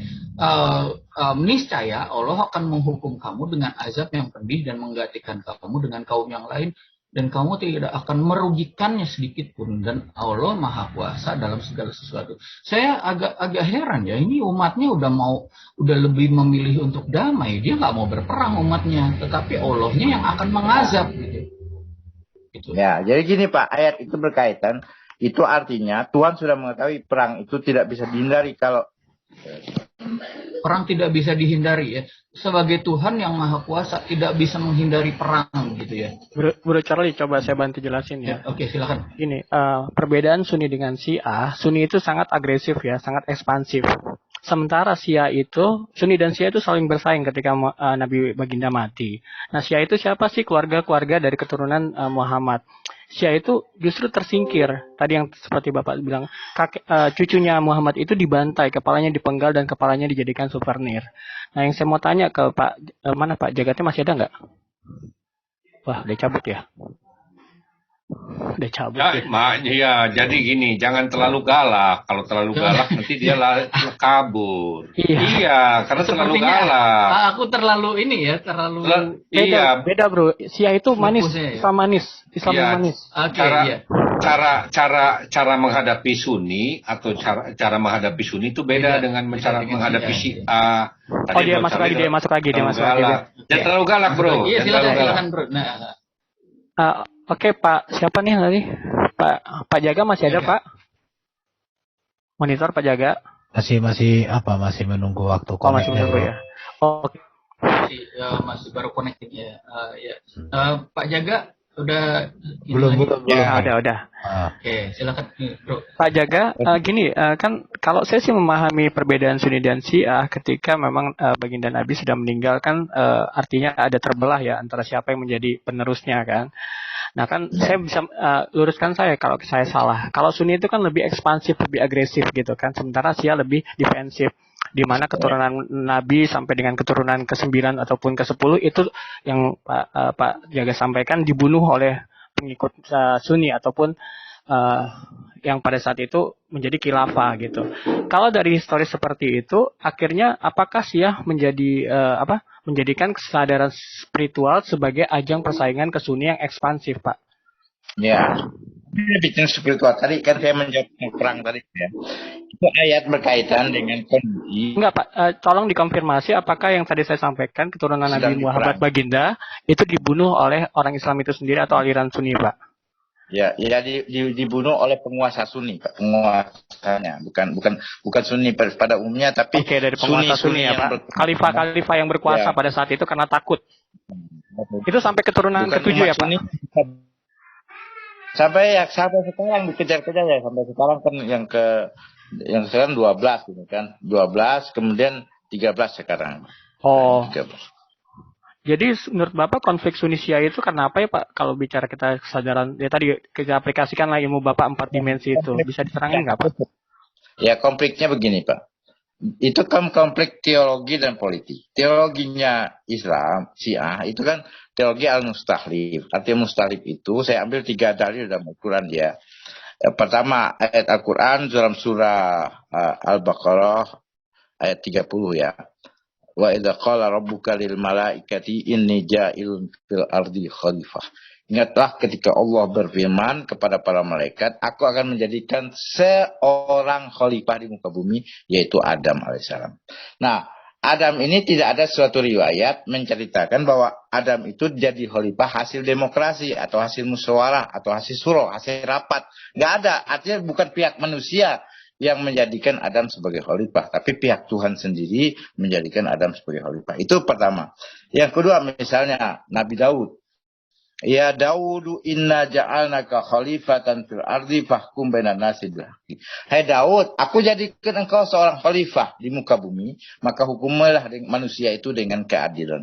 Tidak ada satu dalil atau riwayat pun bahwa Nabi Daud menjadi khalifah itu atas prakasa umatnya atau dipilih diangkat oleh umat Nabi Daud pada waktu itu bermusyawarah, bermufakat, atau bernegosiasi atau bermusyawarah untuk mengangkat pemimpinnya yaitu Nabi Daud atau khalifahnya. Itu juga. Kemudian yang ketiga Nabi Ibrahim. Wa idzibtala Ibrahim rabbuhu bikalimatin fa'tamahun qala inni ja'iluka lin-nasi imaman. Ingatlah ketika Allah menguji Nabi Ibrahim dengan suatu ujian, maka Nabi Ibrahim lolos dalam ujian itu, karena itu aku menjadikan dia menjadi imam atau menjadi pemimpin untuk seluruh manusia pada waktu itu. Tidak ada satu riwayat bahwa Nabi Ibrahim tidak diangkat atau dilantik oleh umatnya menjadi imam atau khalifah. Nah, dari 3 ayat ini menunjukkan bahwa imam atau khalifah itu menurut teks Al-Quran adalah Tuhan sendiri sebagai pihak yang mengangkatnya, disebut amrullah. Nah, saat wafat Nabi, masyarakat malah ngangkat Abu Bakar, ngangkat Umar, ngangkat Utsman. Itu bukan Tuhan yang ngangkat, tapi hasil musyawarah dari umat Islam. Artinya umat Islam tidak sesuai dengan Quran itu yang menyatakan khalifah atau imam itu dilantik Tuhan. Kok umat Islam Sunni ngelantik sendiri? Itu Pak poinnya kira-kira demikian kira-kira. Ya. Itu. Ya. Masuk akal. Ya, itu gambarannya kira-kira itu aja poinnya. Jadi artinya Islam Sunni ini menyalahi Al-Quran. Bilang Al-Quran, khalifah atau imam itu aku yang lantik. Kok kalian yang lantik? Ini gimana ceritanya? Artinya otoritas Tuhan diambil alih oleh Sunni. Itu Pak, kira-kira gambarannya. Maaf Pak, jaga. Sebentar, Bro Charlie, sebentar. Ini Pak, kalau Bapak kan Syiah, Bapak yang termasuk yang di Sampang itu bukan Pak? Ya, agak sepaham, tapi kami beda juga. Gitu. Ya, karena yang di Sampang itu kan dipersekusi itu sama Sunni kan? Ya, betul. Bapak mengalami persekusi juga? Enggak? Saya, kalau Bapak buka di YouTube, ada tulisan eksekusi atau penggerebekan Syiah Ketapang. Itu saya Pak, majelis taklim saya Pak. 2015. Oh, Ketapang yang di mana nih? Klik penggerebekan Syiah Ketapang itu nanti foto saya muncul Pak. Majelis saya itu sekitar 100 orang di demo oleh 500 orang Sunni Pak. Yang diangkat Metro Pak. Iya. Metro TV. Kalau yang 2015 Metro TV yang angkat. Di 2015 di Ketapang bukan Sampang. Ketapang, Kalimantan Barat, Pak. Oh iya ya, Ketapang di Kalbar. Iya iya. Ya, nanti buka aja penggebekan Syiah Ketapang. Itu saya saya ustadznya di situ. Ini sampai sekarang Bapak masih dipersekusi enggak? Udah enggak? Ya, sekarang saya kan setelah persekusi itu 2015, 2017 saya buat SK ke Menteri Dalam Negeri, ormas tersendiri. Saya berdiri saat ini saya sudah, waktu itu kan ormas saya belum berdiri, Pak. Oh, jadi Bapak punya ormas nih sekarang? Ya, ormasnya 2017, waktu eksekusi itu kan 2015. Dari pengalaman itu saya baru ngurus ormas saya, Pak, ke Menteri Dalam Negeri. Akhirnya keluar SK-nya, nggak bisa digerebek lagi kan sekarang karena sudah ada SK dari Menteri Dalam Negeri. Gitu, Pak. Menteri Dalam Negeri dan Menteri Hukum dan HAM, Pak. Menteri Hukum dan HAM. Iya. Silakan yang lain, silakan. Ya, sebentar, saya maksudnya gini, saya juga punya teman, dia Muslim Syiah di Kuta di Bali, Pak. Ini ada teman saya orang-orang masih keturunan orang Arab sih ya, orang-orang Arab itu di situ ya rata-rata juragan perak ya. Itu dari aliran Syiah, Pak. Ya. Saya berteman sama dia ada 20 tahun kali ya. 20 tahunan saya berteman sama dia dan lebih mungkin ya, pokoknya 20 tahunan. Jadi orang yang mereka baik-baik, sopan dan nggak terlalu ini ya nggak terlalu ngurusin agama orang lain gitu. Pokoknya benar-benar baik, orang-orang Islam yang benar-benar saya bilang baik ya. Saya salut sama dia ya. Nah, mungkin karena masih minoritas, Coach Charlie. Enggak sih, dia ini apa? Mau lihat Syiah yang sebenarnya Iran lah. Lu lihat kalau di Iran itu ada yang murtad selesai dibuat. Di Iran. Oh, nggak ada gitu, Pak. Nggak ada itu. Kalau di Iran selesai ini itu banyak di Iran itu banyak sih. Nanti Bapak lihat YouTube-nya aja, Pak. Siapa yang murtad di Iran itu selesai, Pak. Tapi gini, kalau ada orang yang beragama Kristen, memang sudah ada dari dulunya, itu nggak ada masalah. Itu memang benar. Tapi kalau ada orang Syiah yang murtad menjadi Kristen, itu selesai, Pak. Oh, saya belum selesai. Informasinya. Ya, nanti kita kumpulkan ya, Pak. Data-datanya ya, nanti kita kumpulkan. Ya. Karena saya Iran, jadi data-data itu belum saya dapat. Cuma yang menjadi satu tanda tanya besar buat saya, kalau ya di istilahnya di internal Islam pun seperti itu ya. Dan waktu di ayat ini ya, surah At-Taubah ayat 39 itu dikatakan, jika kamu tidak mau berperang, Allah akan mengazab kamu dengan azab yang pedih seperti itu berarti Islam sebetulnya bukan agama yang rahmatan lil alamin dong, Pak. Ya. Kalau menurut saya sih begitu ya, karena bagaimana Allah yang Maha Kuasa itu tidak bisa menghindarkan perang. Sedangkan kalau misalkan kita belajar dari Anda tahu tentang legenda Sun Tzu di Cina. Sun Tzu ini seorang ahli strategi perang yang dia bukan Tuhan ya. Dia seorang cuma ahli strategi aja ya. Dia bisa menghindarkan perang, Pak. Ya, bagaimana perang yang besar lawan 10.000 orang ya. 1.000 orang bisa melawan 10.000 orang atau begini. Dia lebih memilih untuk menghindari perang, Pak. Berarti Sun Tzu ini lebih sakti daripada Allah, Pak. Gitu aja menurut saya. Terima kasih. Jadi menurut teologi kami begini, Pak. Perang adalah bukan karakter manusia, karakter Tuhan ya, itu karakter manusia.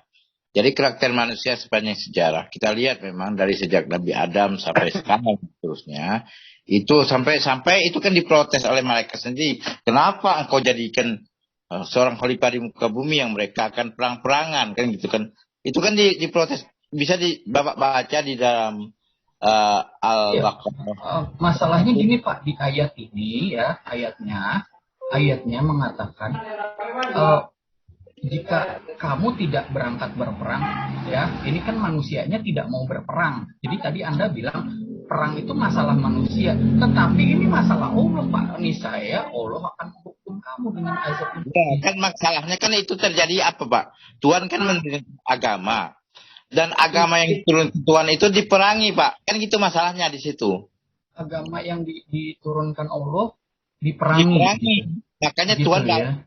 Ya begitu. Jadi Tuhan ini menurunkan agama, yaitu agama Islam. Dan Dan agama perang itu tidak terhindarkan.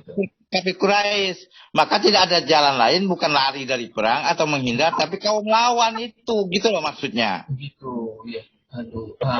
Ya, pokoknya penjelasan saya seperti itu aja, Pak. Sun Tzu lebih hebat dari Allah, Pak. Sebenarnya begini, kondisi Ashabul Azad ayat ini, Tuhan menurunkan agamanya lewat Muhammad. Agama untuk manusia, tapi agama Tuhan kan yang diturunkan untuk manusia. Namanya gitu. agama Lewat perang. Ya, bukan lewat perang. Saat agama ini disampaikan dengan dakwah, lalu dalam dakwah itu penyampaian dan tablik, lalu kafir-kafir Quraisy itu memerangi Islam tersebut. Nah, dan kondisi itu maka agama Tuhan yang turunkan ini, apakah kamu harus lari? Maaf begini, Pak. Kamu harus mengalah. Tuhan mengajarkan jangan lari, lawan saja. Maaf, gitu. maaf. Kalau yang saya pelajari dari orang-orang Quraisy, mereka ini bukan militan, mereka adalah para saudagar, Pak, saudagar. Mereka itu kaum pedagang, ya. Yang saya pelajari tentang Quraisy, semuanya dalam sejarah Islam, kaum Quraisy ini adalah kaum pedagang, ya. Bukan militan dan bukan pula agama bukan kaum. Bisa saya jelaskan? Ya. Bapak tahu sejarah masuk Islamnya Umar? Ya. Bagaimana itu? Ya, kan pertama dia Umar bin Khattab. Ya, Umar bin Khattab itulah kafir Quraisy, Pak. Dia mau membunuh Nabi. Akhirnya waktu mau membunuh Nabi itu dia betul-betul mau bunuh Nabi, semua sepakat. Dia preman Arab yang sangat keras, ya. Ya, preman. Bahkan dia membunuh anaknya itu hidup-hidup, dikubur hidup-hidup. Anaknya dibunuh. Hah? Anaknya dibunuh. Anak perempuannya dibunuh hidup-hidup, dikubur, Pak. Siapa nama anaknya? Ya, saya kurang hafal nama anaknya. Cuma intinya sejarah menyatakan seperti itu, tarikhnya bahwa Umar bin Khattab itu membunuh anaknya sendiri. Kubur. Tapi soal namanya saya kurang membaca sejarah. Itu sesudah atau sebelum menjadi Islam, Pak? Sebelum menjadi Islam. Jadi kaum Quraisy dulunya bukan beragama Islam, Pak, ya? Ya, bukan. Kalau Muhammad juga kan keturunan Quraisy, Pak, ya? Ya, betul. Siapa yang orang dari Quraisy pertama-tama sebagai Islam itu siapa, Pak? Orang Quraisy pertama sebagai Islam sebenarnya Quraisy itu kan ada namanya Bani lagi, namanya Bani Hashim. Bani Quraisy, Bani Hashim. Bani Hashim itu termasuk Ali bin Abi Thalib, pakainya mereka itu beragama Hanif. Beragama Hanif itu beragama bukan Islam. Bukan agama Hanif itu agama yang agama Islam itu kan penamaan, Pak. Agamanya Nabi Isa tadi, Pak. Boleh dikatakan agamanya Yesus, Pak. Agamanya Yesus. Ya, agamanya Yesus. Iya, betul. Ciri-cirinya bagaimana, Pak? Dia itu bisa disebut sebagai agamanya Yesus, Pak? Ya, ciri-cirinya dia terpisah daripada kelompok-kelompok penyembah berhala yang ada pada itu disebut kafir Quraisy. Maka gitu. Jadi dari kelompok Bani Hashim ini mereka bukan dari latar belakang penyembah berhala, tapi dia latar belakang penyembah Yahweh atau Hua, yang mana Yesus sebagai nabinya. Makanya kita diajarkan wa asyhadu anna Isa bin Maryam khalifatu wa kalimatuhu alqaha ila Maryam wa ruhu minhu. Itu kan ada syahadat diajarkan Nabi Muhammad. Syahadatnya. Ya. Syahadatnya agama Yesus gitu. Ya, artinya agama yang diajarkan Nabi Muhammad itu asyhadu anna Isya ruhullah alqaha ila Maryam wa ruhu minhu wa kalimatuhu alqaha ila Maryam wa ruhu minhu. Itu Pak syahadatnya. Artinya apa, Pak? Asyhadu anna Isa, aku bersaksi Isa alaihissalam wa ruhu minhu, ruh daripadanya, alqaha ila Maryam wa ruhu minhu wa kalimatuhu, dan kalimatnya alqaha ila Maryam wa ruhu minhu. Itu, Pak. Bahasa Indonesianya aja, Pak. Soalnya saya kurang paham kalau disebutin bahasa Arabnya dari tadi berkali-kali bahasa Arabnya saya kurang. Coba maksudnya dijelaskan aja bahasa Indonesianya artinya apa? Putra Maryam adalah ruh Allah yang ditiupkan berupa firman atau kalam kepadanya, dan kalimat itu kalam atau firman daripadanya wa kalimatuhu alqaha ila Maryam wa ruhu minhu. Ya jangan bahasa Arabnya Pak, saya nggak ngerti dari tadi Anda ngomongin bahasa Arabnya, saya minta bahasa Indonesianya aja. Saya supaya saya tidak salah dalam menerjemahkan maksud saya Pak, maka saya kan ini menerjemahin ke Indonesia. Kenapa saya campur Arabnya? Saya takut mengada-ada gitu Pak, mengada-ngada sehingga saya anggap saya buat sendiri gitu. Itu adalah Bukhari Muslim Pak. Sebentar Pak. Mungkin paham kalau Pak Malikil Amlak punya data di sini Pak. Malikil Amlak. Sebentar saya potong dulu. Ini siapa Dadang? Nih silakan nih raise hand dari tadi. Oh ya, selamat malam Pak Jaga Sukma. Ya. Saya hanya mau nanya aja karena saya agak penasaran. Jadi kan kalau infonya tadi bahwa Sunni adalah yang berpihak kepada Abu Bakar itu ya. Sedangkan Syiah itu kepada Ali. Saya ingin mempertanyakan posisi atau pendapatnya ya, mungkin hanya pendapat dari Pak Jaga sebagai Syiah. Pandangan di mana posisinya Siti Aisyah. Karena setahu saya Siti Aisyah itu memberontakkan pada Ali, tapi dalam hadis juga dikatakan bahwa 5 wanita yang terkemuka di surga salah satunya adalah Aisyah. Itu aja sih Pak yang saya penasaran. Jadi pandangan dari kalau kita, 2 wanita yang istri Nabi yang tidak menyusahkan atau menyakiti Nabi, yaitu Aisyah dan Hafsah. Sampai di situ aja Pak. Oh berarti tidak dijelaskan bahwa posisi Aisyah itu di Syiah apakah memang di surga itu termasuk 5 wanita yang terkemuka atau tidak gitu? Tidak, kalau itu Khadijah Pak. Kalau Aisyah itu termasuk istri yang tidak baik Pak. Karena kan ada Khadijah, ada istri Firaun, ada Maryam, ada istri Fatimah. Nabi di dalam Bapak bisa buka dalam namanya surah At-Tahrim, ada 2 istri Nabi yang menyusahkan Nabi, lalu Tuhan memberikan narasi seandainya mereka berdua itu dicerai oleh Nabi, maka akan diganti istri yang lebih baik gitu Pak. Oh, berarti posisinya memang di Syiah itu tidak mengakui bahwa Aisyah, berarti salah satu perbedaannya itu ya, bahwa Fatimah itu ada Syiah ekstrim yang membenci dan melaknat. Kalau kami adalah Syiah sebatas mengatakan bahwa Aisyah, kami tidak mengatakan dia ahli surga atau ahli neraka, tidak ada informasi itu. Tapi dia istri yang tidak baik, istri yang menyusahkan Nabi, dan setelah Nabi terbukti memberontak kepada wasiknya daripada Nabi, yaitu Imam Ali. Jadi artinya kami mengatakan sebatas istri yang tidak baik itu aja Pak. Oh, berarti memang tidak setuju dengan yang gelar Aisyah dengan Ummu Abdillah itu ya berarti ya? Ya, kalau dia Ummul Mukminin betul dia ibunya orang beriman karena dinisbatkan kepada Nabi sebagai bapaknya orang beriman gitu Pak. Oh, untuk Syiah masih juga mengakui itu gelar itu untuk Aisyah ya, tapi hanya tidak baik gitu. Tapi posisinya kami penghargaan kami terhadap Aisyah itu adalah netral. Jadi sifatnya kami tidak terlalu menghargai dan juga tidak melecehkan. Jadi intinya kami bersifat netral terhadap 2 istri Nabi ini Pak.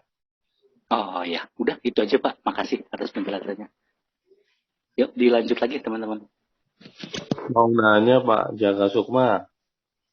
Tadi Bapak sempat singgung tentang ada hal-hal mendasar ya yang membedakan ajaran Sunni sama Syiah. Tadi yang banyak Tuhan dan itu Pak. Tetapi itu dirahasiakan. Pertanyaan saya tentang dosa Pak. Kata dosa itu menurut ajaran Islam Syiah itu apa Pak? Dosa itu artinya apa? Kemudian kenapa ada dosa? Dan dampak daripada dosa itu seperti bagaimana gitu, gimana Pak? Ada ajarannya nggak Pak Islam? Jadi Islam itu kan hanya 2 Pak. Taat Tuhan atau melawan Tuhan. Nah, yang disebut dosa itu seluruh perbuatan amal kita yang konotasinya melawan Tuhan, itu dosa Pak. Nah, sedangkan seluruh konotasi yang mentaati Tuhan itu pahala. Jadi bicara dosa dan pahala itu bicara dengan taat dan melawan Pak. Jadi manusia itu hanya dasarnya 2 aja, melawan Tuhan atau taat sama Tuhan. Nah, yang jadi masalah ini Pak, manusia itu kadang-kadang dia itu sebenarnya melawan Tuhan, tapi mereka mengira bahwa dia itu taat dengan Tuhan. Kenapa? Karena faktor agamanya keliru atau sektenya keliru. Dengan agama yang keliru dan sekte keliru itu, manusia akibatnya melawan Tuhan tapi merasa mentaati Tuhan. Itu masalahnya, Pak. Jadi yang disebut dosa itu seluruh perbuatan yang sifatnya melawan Tuhan itu dosa. Walaupun oleh si pelaku mereka merasa tidak berbuat dosa karena mereka merasa melakukan ketaatan. Nah itu Pak. Jadi sebenarnya dosa itu apapun yang sifatnya secara lahir ataupun batin yang sifatnya melawan Tuhan itu dosa. Wah, apakah disadari atau tidak? Kadang-kadang manusia karena sektenya salah, karena agamanya salah, maka dia melawan Tuhan secara tidak disengaja. Dia mengira dia mentaati Tuhan, padahal kondisinya sedang melawan Tuhan. Itu Pak dosa. Nah, jadi intinya melawan ketentuan Tuhan itu dosa ya Pak ya? Ya, melawan intinya ya melawan apa yang diperintahkannya dilawan. Apa yang sementara yang dilarangnya dilanggar. Jadi Tuhan itu kan cerita awalnya begini Pak. Waktu dia menciptakan Muhammad, Nabi Muhammad dalam bentuk ruh, dia bilang begini, Adbir, pergi kamu. Pak Adbir, maka Muhammad ini pergi. Akbil, datang kamu. Maka Nabi Muhammad, Fayakbil, datang. Dia hanya perintahnya dua aja, pergi sama datang. Nabi Muhammad suruh pergi, suruh datang. Berarti dia taat. Karena engkau taat, maka Tuhan berkasih titel pada Muhammad. Ku kasih engkau namanya Nur wal Ilm, cahaya dan ilmu. Atau selanjutnya bernama Muhammad. Kemudian ada lagi satu ruh lagi yang juga netral, diberikan free will oleh Allah untuk melawan atau taat. Maka kata Tuhan, Adbir pergi kamu. Pak Adbir dia pun pergi. Akbil datang kamu. Walam yakbil enggak mau datang lagi. Nah dia termasuk orang yang durhaka. Maka jadilah dia kebalikan Muhammad tadi, yaitu zulumati wa jahal, kegelapan dan kebodohan. Makanya dia menjadi makhluk yang jahat atau melawan Tuhan. Nah, jadi intinya kita itu agama itu hanya teknis saja, apa atau sekte itu teknis saja. Apakah yang saya lakukan sekarang ini dalam kondisi melawan Tuhan atau kondisi dalam mentaati Tuhan? Yang jadi masalah karena agama kita salah, karena sekte kita salah, ya kita kira itu ada mentaati Tuhan, ternyata faktanya malah sebaliknya, malah melawan Tuhan. Nah ini Pak, jadi inilah yang jadi masalah. Karena tidak kuciptakan jin dan manusia kecuali untuk mentaatiku, beribadah kepadaku atau mengenalku dan seterusnya. Tapi manusia melakukan sesuatu yang sebaliknya. Nah itu artinya disuruh konsekuensi penciptaan manusia itu free will-nya untuk taat ataupun untuk melawan. Nah, karena faktor melawan itu disebut dengan kafir, munafik, neraka, jahil, dan segala macam bentuk dengan nilai-nilai yang negatif. Tapi karena ketaatan itu, maka disebutlah mukmin, disebutlah segala macam takwa dan segala macam itu karena ketaatan itu. Jadi faktornya dua perkara saja Pak. Manusia ini free will-nya taat pada Tuhan atau durhaka pada Tuhan. Itu Pak. Oke, saya paham Pak. Terus kemudian ini Pak, tentang dosa itu adalah yang karena tidak taatnya akan perintah Tuhan itu, apakah itu terkait dengan manusia itu mati, mengalami kematian? Itu gimana Pak menurut ajaran Syiah? Gimana jadi, Pak? Mati itu mati dan hidup itu begini Pak. Ada mati dan hidup fisik. Kenapa kita mati? Karena kita dilahirkan Pak. Kan faktor kita mati itu kan kita lahir Pak. Nah, kita harus paham. Diri kita yang hakiki itu kan bukan fisik. Sebenarnya diri kita yang hakiki ini nggak pernah mengalami kelahiran, Pak.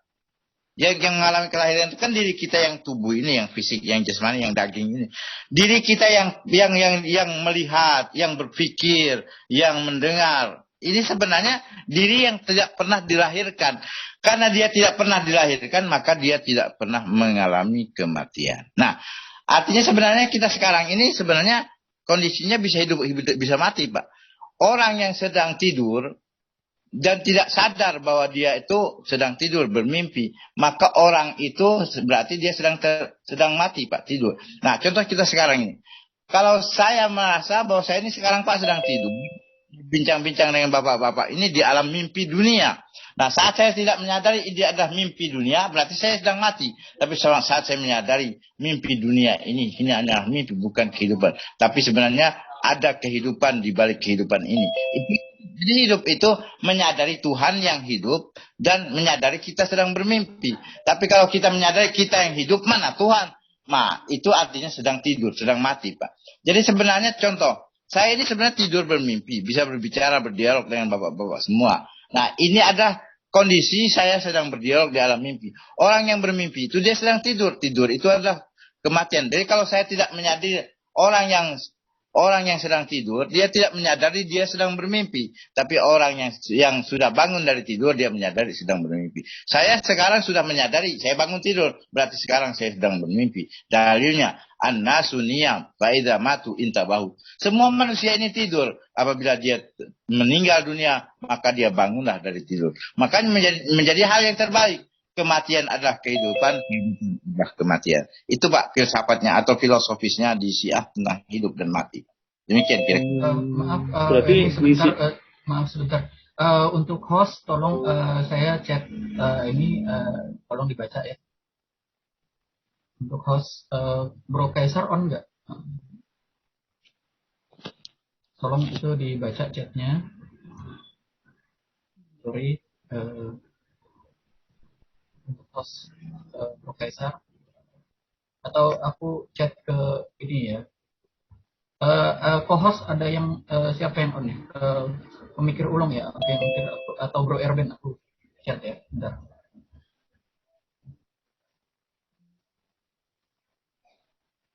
Ya. Oh, ini ada penunggang kuda ini. Biasanya penunggang kuda ini kuda apa ini? Ada manita bu'al huda aslim taslam. Oh, ini penunggang kuda yang sudah dijinakkan atau kuda liar? Masih sama seperti kemarin Pak Erben. Oh, berarti. Assalamualaikum Ustaz Romli dari Sunni, dari Tarekat Tijaniyah. Masya Allah, Masya Allah. Loh, Abah Jaga Sukma ya, ada di sini ya? Iya, sedang dialog sama mereka ini. Masya Allah, moga-moga. Waduh, lama saya kangen panjenengan, Bah. Ya, dari teman saya nih, dari ahli sunnah wal jamaah Tulen ini. Iya, Masya Allah, Masya Allah. Iya. Aku chat private, tolong dibaca. Oke. Tanya lagi Pak Jaka Sukma, melanjutin tentang dosa tadi Pak. Ya. Itu berarti di ajaran Syiah itu nggak ada konsep penebusan dosa, kemudian karya keselamatan, sebagaimana yang diyakini oleh orang Kristen, enggak ada ya Pak ya? Kami dosa itu intinya melawan Tuhan gitu loh Pak. Pahala itu artinya taat dengan Tuhan, itu aja. Jadi perkara taat dan durhaka aja Pak. Jadi kita prinsipnya hidup diciptakan itu dua macam aja, taat atau melawan Tuhan, taat sama Tuhan atau melawan Tuhan, itu aja Pak. Jadi prinsipnya hanya di situ. Baik. Pak Romli, kali film, selamat malam Pak. Salamun ala manita bu'al huda aslim taslam. Sering Japri-Japrian Bapak saya. Oh, dengan siapa? Tapi udah lama. Saya ini dari Kristen apa Pak Agung Nugroho? Hah? Pak Agung Nugroho itu dari Kristen apa? Oh, Pak Agung Nugroho ya. Oh iya, dulu saya sering Japri ya. Iya Pak. Masya Allah, iya. Aduh, banyak teman lama ini. Ya, Pak Agung Nugroho. Ya, ada yang Sukma di sini. Oke, dilanjut Pak. Pak Sukma. Yang lain silakan. Jangan dilanjut kalau dengan Abah Sukma. Nanti kan saya tergelitik untuk menjawab. Kan agak usah saja. Ya, saya dengan Pak Anies sudah selesai perbedaan. Oh, sudah selesai. Iya. Jangan. Pak Romli sudah selesai, perbedaan kami sudah selesai. Oh ya, siapa Pak? Kami sudah saling memaklumi, sudah memahami kondisi masing-masing. Itu sudah paham. Kalau dalam orang Jawa saling menikmati. Jadi meniknya yang mati ya. Jadi artinya prinsipnya dasar tadi Pak, sama-sama ingin taat dengan Tuhan, sama-sama tidak mau durhaka sama Tuhan, kan sama prinsipnya. Cuman dalam cara mendurhakai dan mentaat itu karena ada pemahaman jadi cara mendurhakai atau mentaatnya mungkin berbeda karena pemahaman berbeda bagaimana cara taat itu, bagaimana cara durhakanya. Ada hal-hal yang esensi, gitu kan? Betul. Ada hal. Jadi mungkin oleh persepsi Pak Romli di dalam saya ini mungkin durhaka, tapi prinsip saya malah taat. Nah, sebaliknya kan itu. Jadi ini sepakatnya adalah kita nggak boleh durhaka sama Tuhan. Itu sama. Prinsipnya kita harus taat sama Tuhan. Itu sama. Tapi cara mentaatinya, cara mendurhakainya itu kan nanti ada pemahaman yang berbeda di situ. Mungkin begitu gambarannya mungkin. Iya. Jadi apa namanya? Kalau dalam konsepnya Profesor Dr. Romo Yai Haji Said Agil Sirat itu, kita menegakkan paling tidak 1, 2, 3, 4 ukhuwah kali ini. Ukhuwah watoniyah ya, ukhuwah basyariyah, ukhuwah insaniyah. Yang baru itu ukhuwah imaniyah. Jadi persaudaraan orang-orang yang beriman kepada Tuhan. Itu kan? Wih, kok gak ada, Rek? Lanjut Pak Romi. Iya. Mulai aja ini sudah jam 9 ya. Loh, mau kemana, Beb? Oh ya, awas jatuh, Beb. Ya. Habib siapa? Ada Habib kah? Habib siapa? Oh, anak saya itu yang kecil umur 4 tahun ini. Ini sudah hafal sholat Fatih, sudah hafal sembarang ini Mbak Sukma. Jangan ikut, ada Abah jaga Sukma ini. Jangan ke sana. Ayo ke ibunya. Dialog Sunni Kristen saya dengerin aja. Aku mau tanya sama Pak Romli dong. Oi. Aku mau tanya ini. Apa yang Pak Romli banggakan dari Nabi Muhammad, di mana kebanggaan Bapak terhadap Nabi Muhammad itu kualitasnya tidak akan Bapak temukan di dalam ajaran manapun?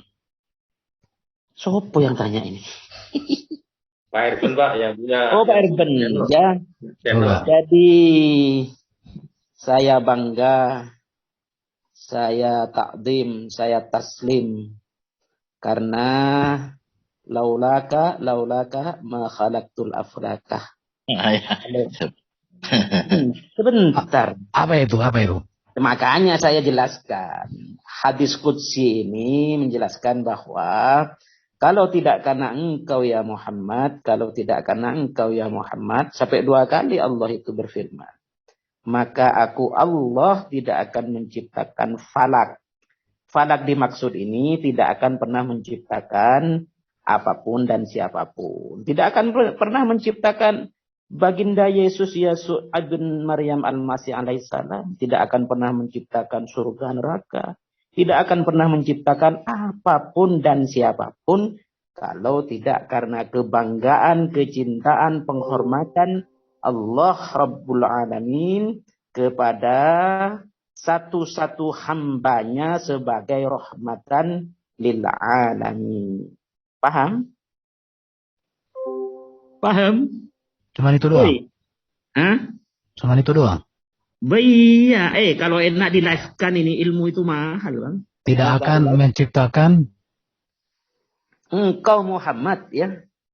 Kalau tidak karena kecintaan, pengagungan, penghormatanku kepadamu Muhammad, niscaya aku Allah tidak akan pernah menciptakan apapun dan siapapun. Bahkan di dalam hadis yang panjang itu ya, laula Muhammadun ma khalaqtuka ya Adam. Itu hadisnya panjang. Jadi dari hadis itu ketika Baginda Adam itu dan Ibunda Hawa itu melakukan dosa ya, Baginda Adam dan Hawa itu dosanya diampuninya.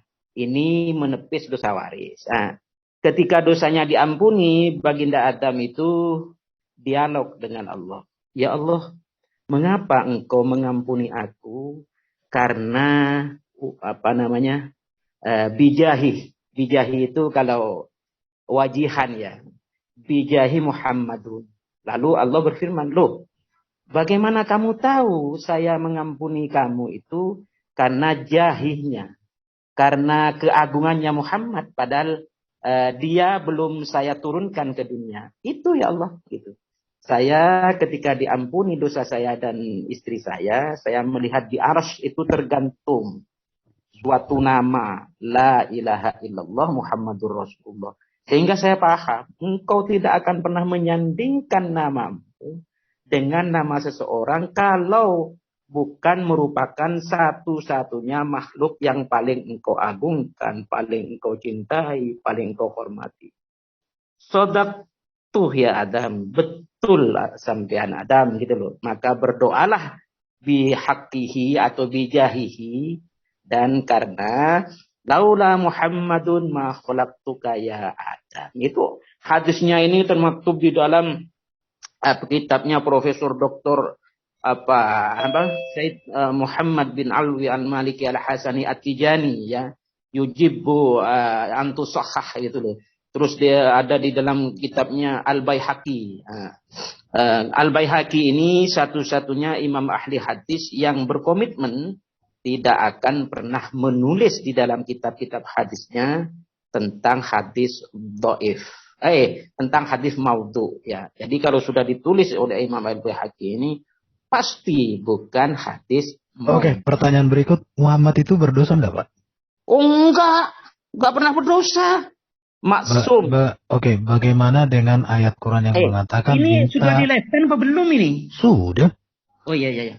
Mengapa Allah masalah ini? Gimana? Terus. Mengapa Allah mengatakan mintalah ampun atas dosamu yang sudah kamu lakukan dan yang akan kamu lakukan? Di mana ayatnya? Di mana ayatnya? Oke. Saya pernah baca ayat itu. Iya. Pasti salah sampean bacanya. Oke, kita cari.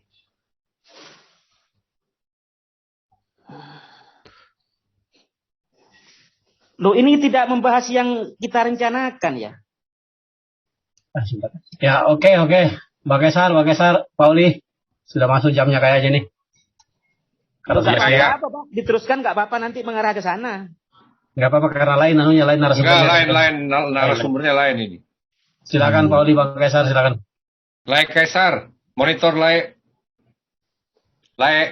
Itu mau saya buktikan bahwa penjelasan Bang Erben itu teks aslinya mesti salah.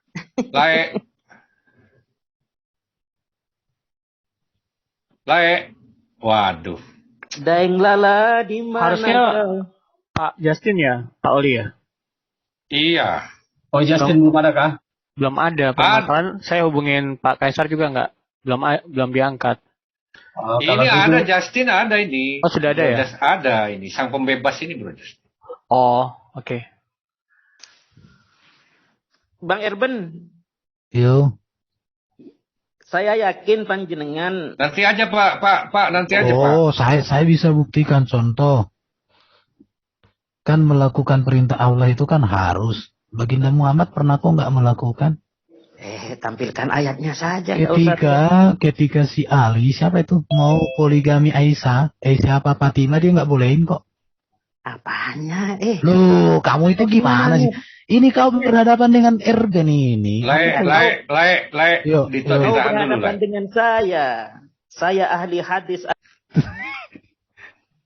Oke, kita tahan dulu. Saya ahli hadis, ahli tafsir. Mungkin Bro Penunggang Kuda boleh kasih informasi tema malam ini apa supaya bisa Monggo. Atau Pak Oli bisa kasih informasi tema malam ini apa? Mengenai kenaikan terangkatnya Yesus dan kenaikan diangkatnya Isa itu ya. Oh itu ya temanya ya? Iya. Saya nggak tahu, malah yang tahu Lai Kaisar kayaknya. Iya, sebentar saya baca dulu biar nggak salah ya. Saya baca di sini yang disampaikan itu temanya adalah mana tadi ini?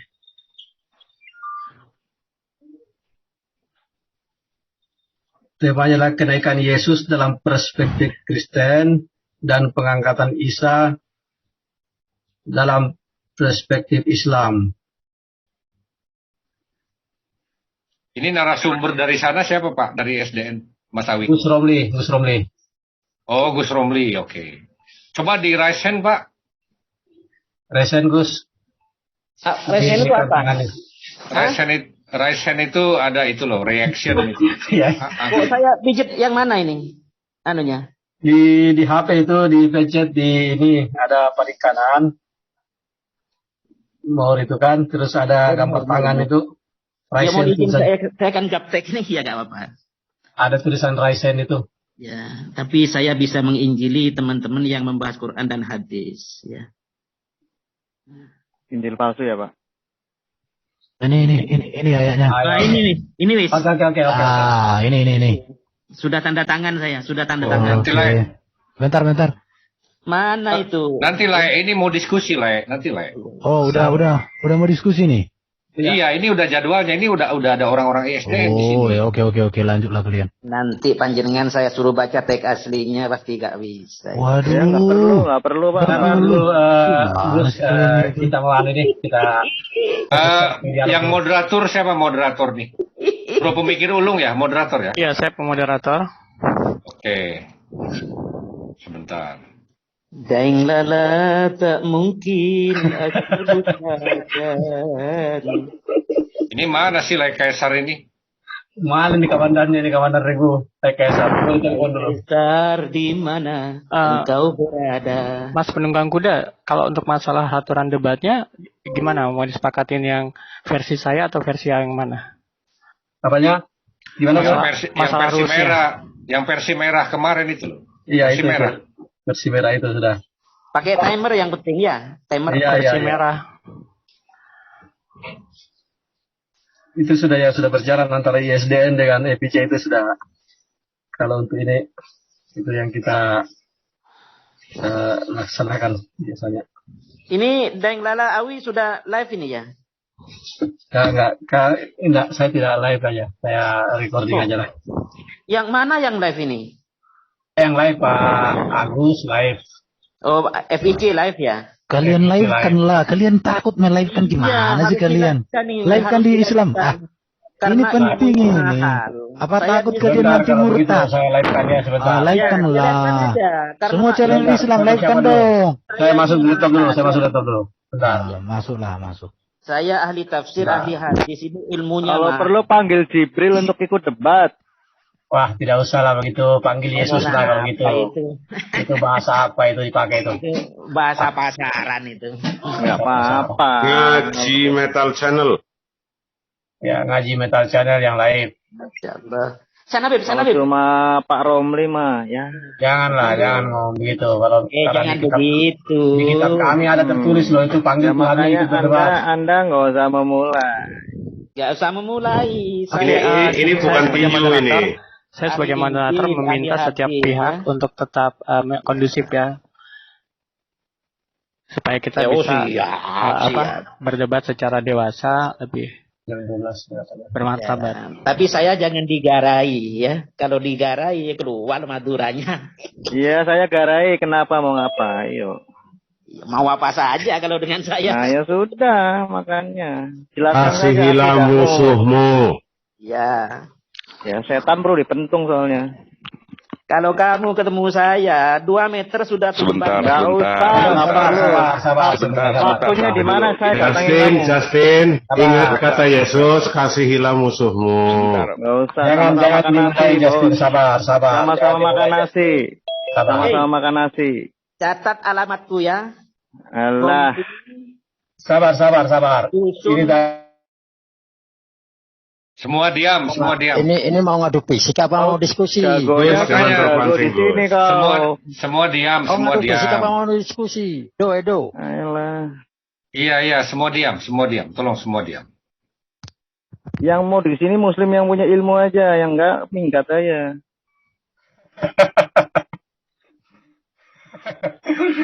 Ini Lai Kaisar kemana ya? Coba. Terpancing itu sudah ketakutan itu bahasa begitu itu. Waduh, 2000 tahun kami ketakutan, nggak ada rumusnya bos.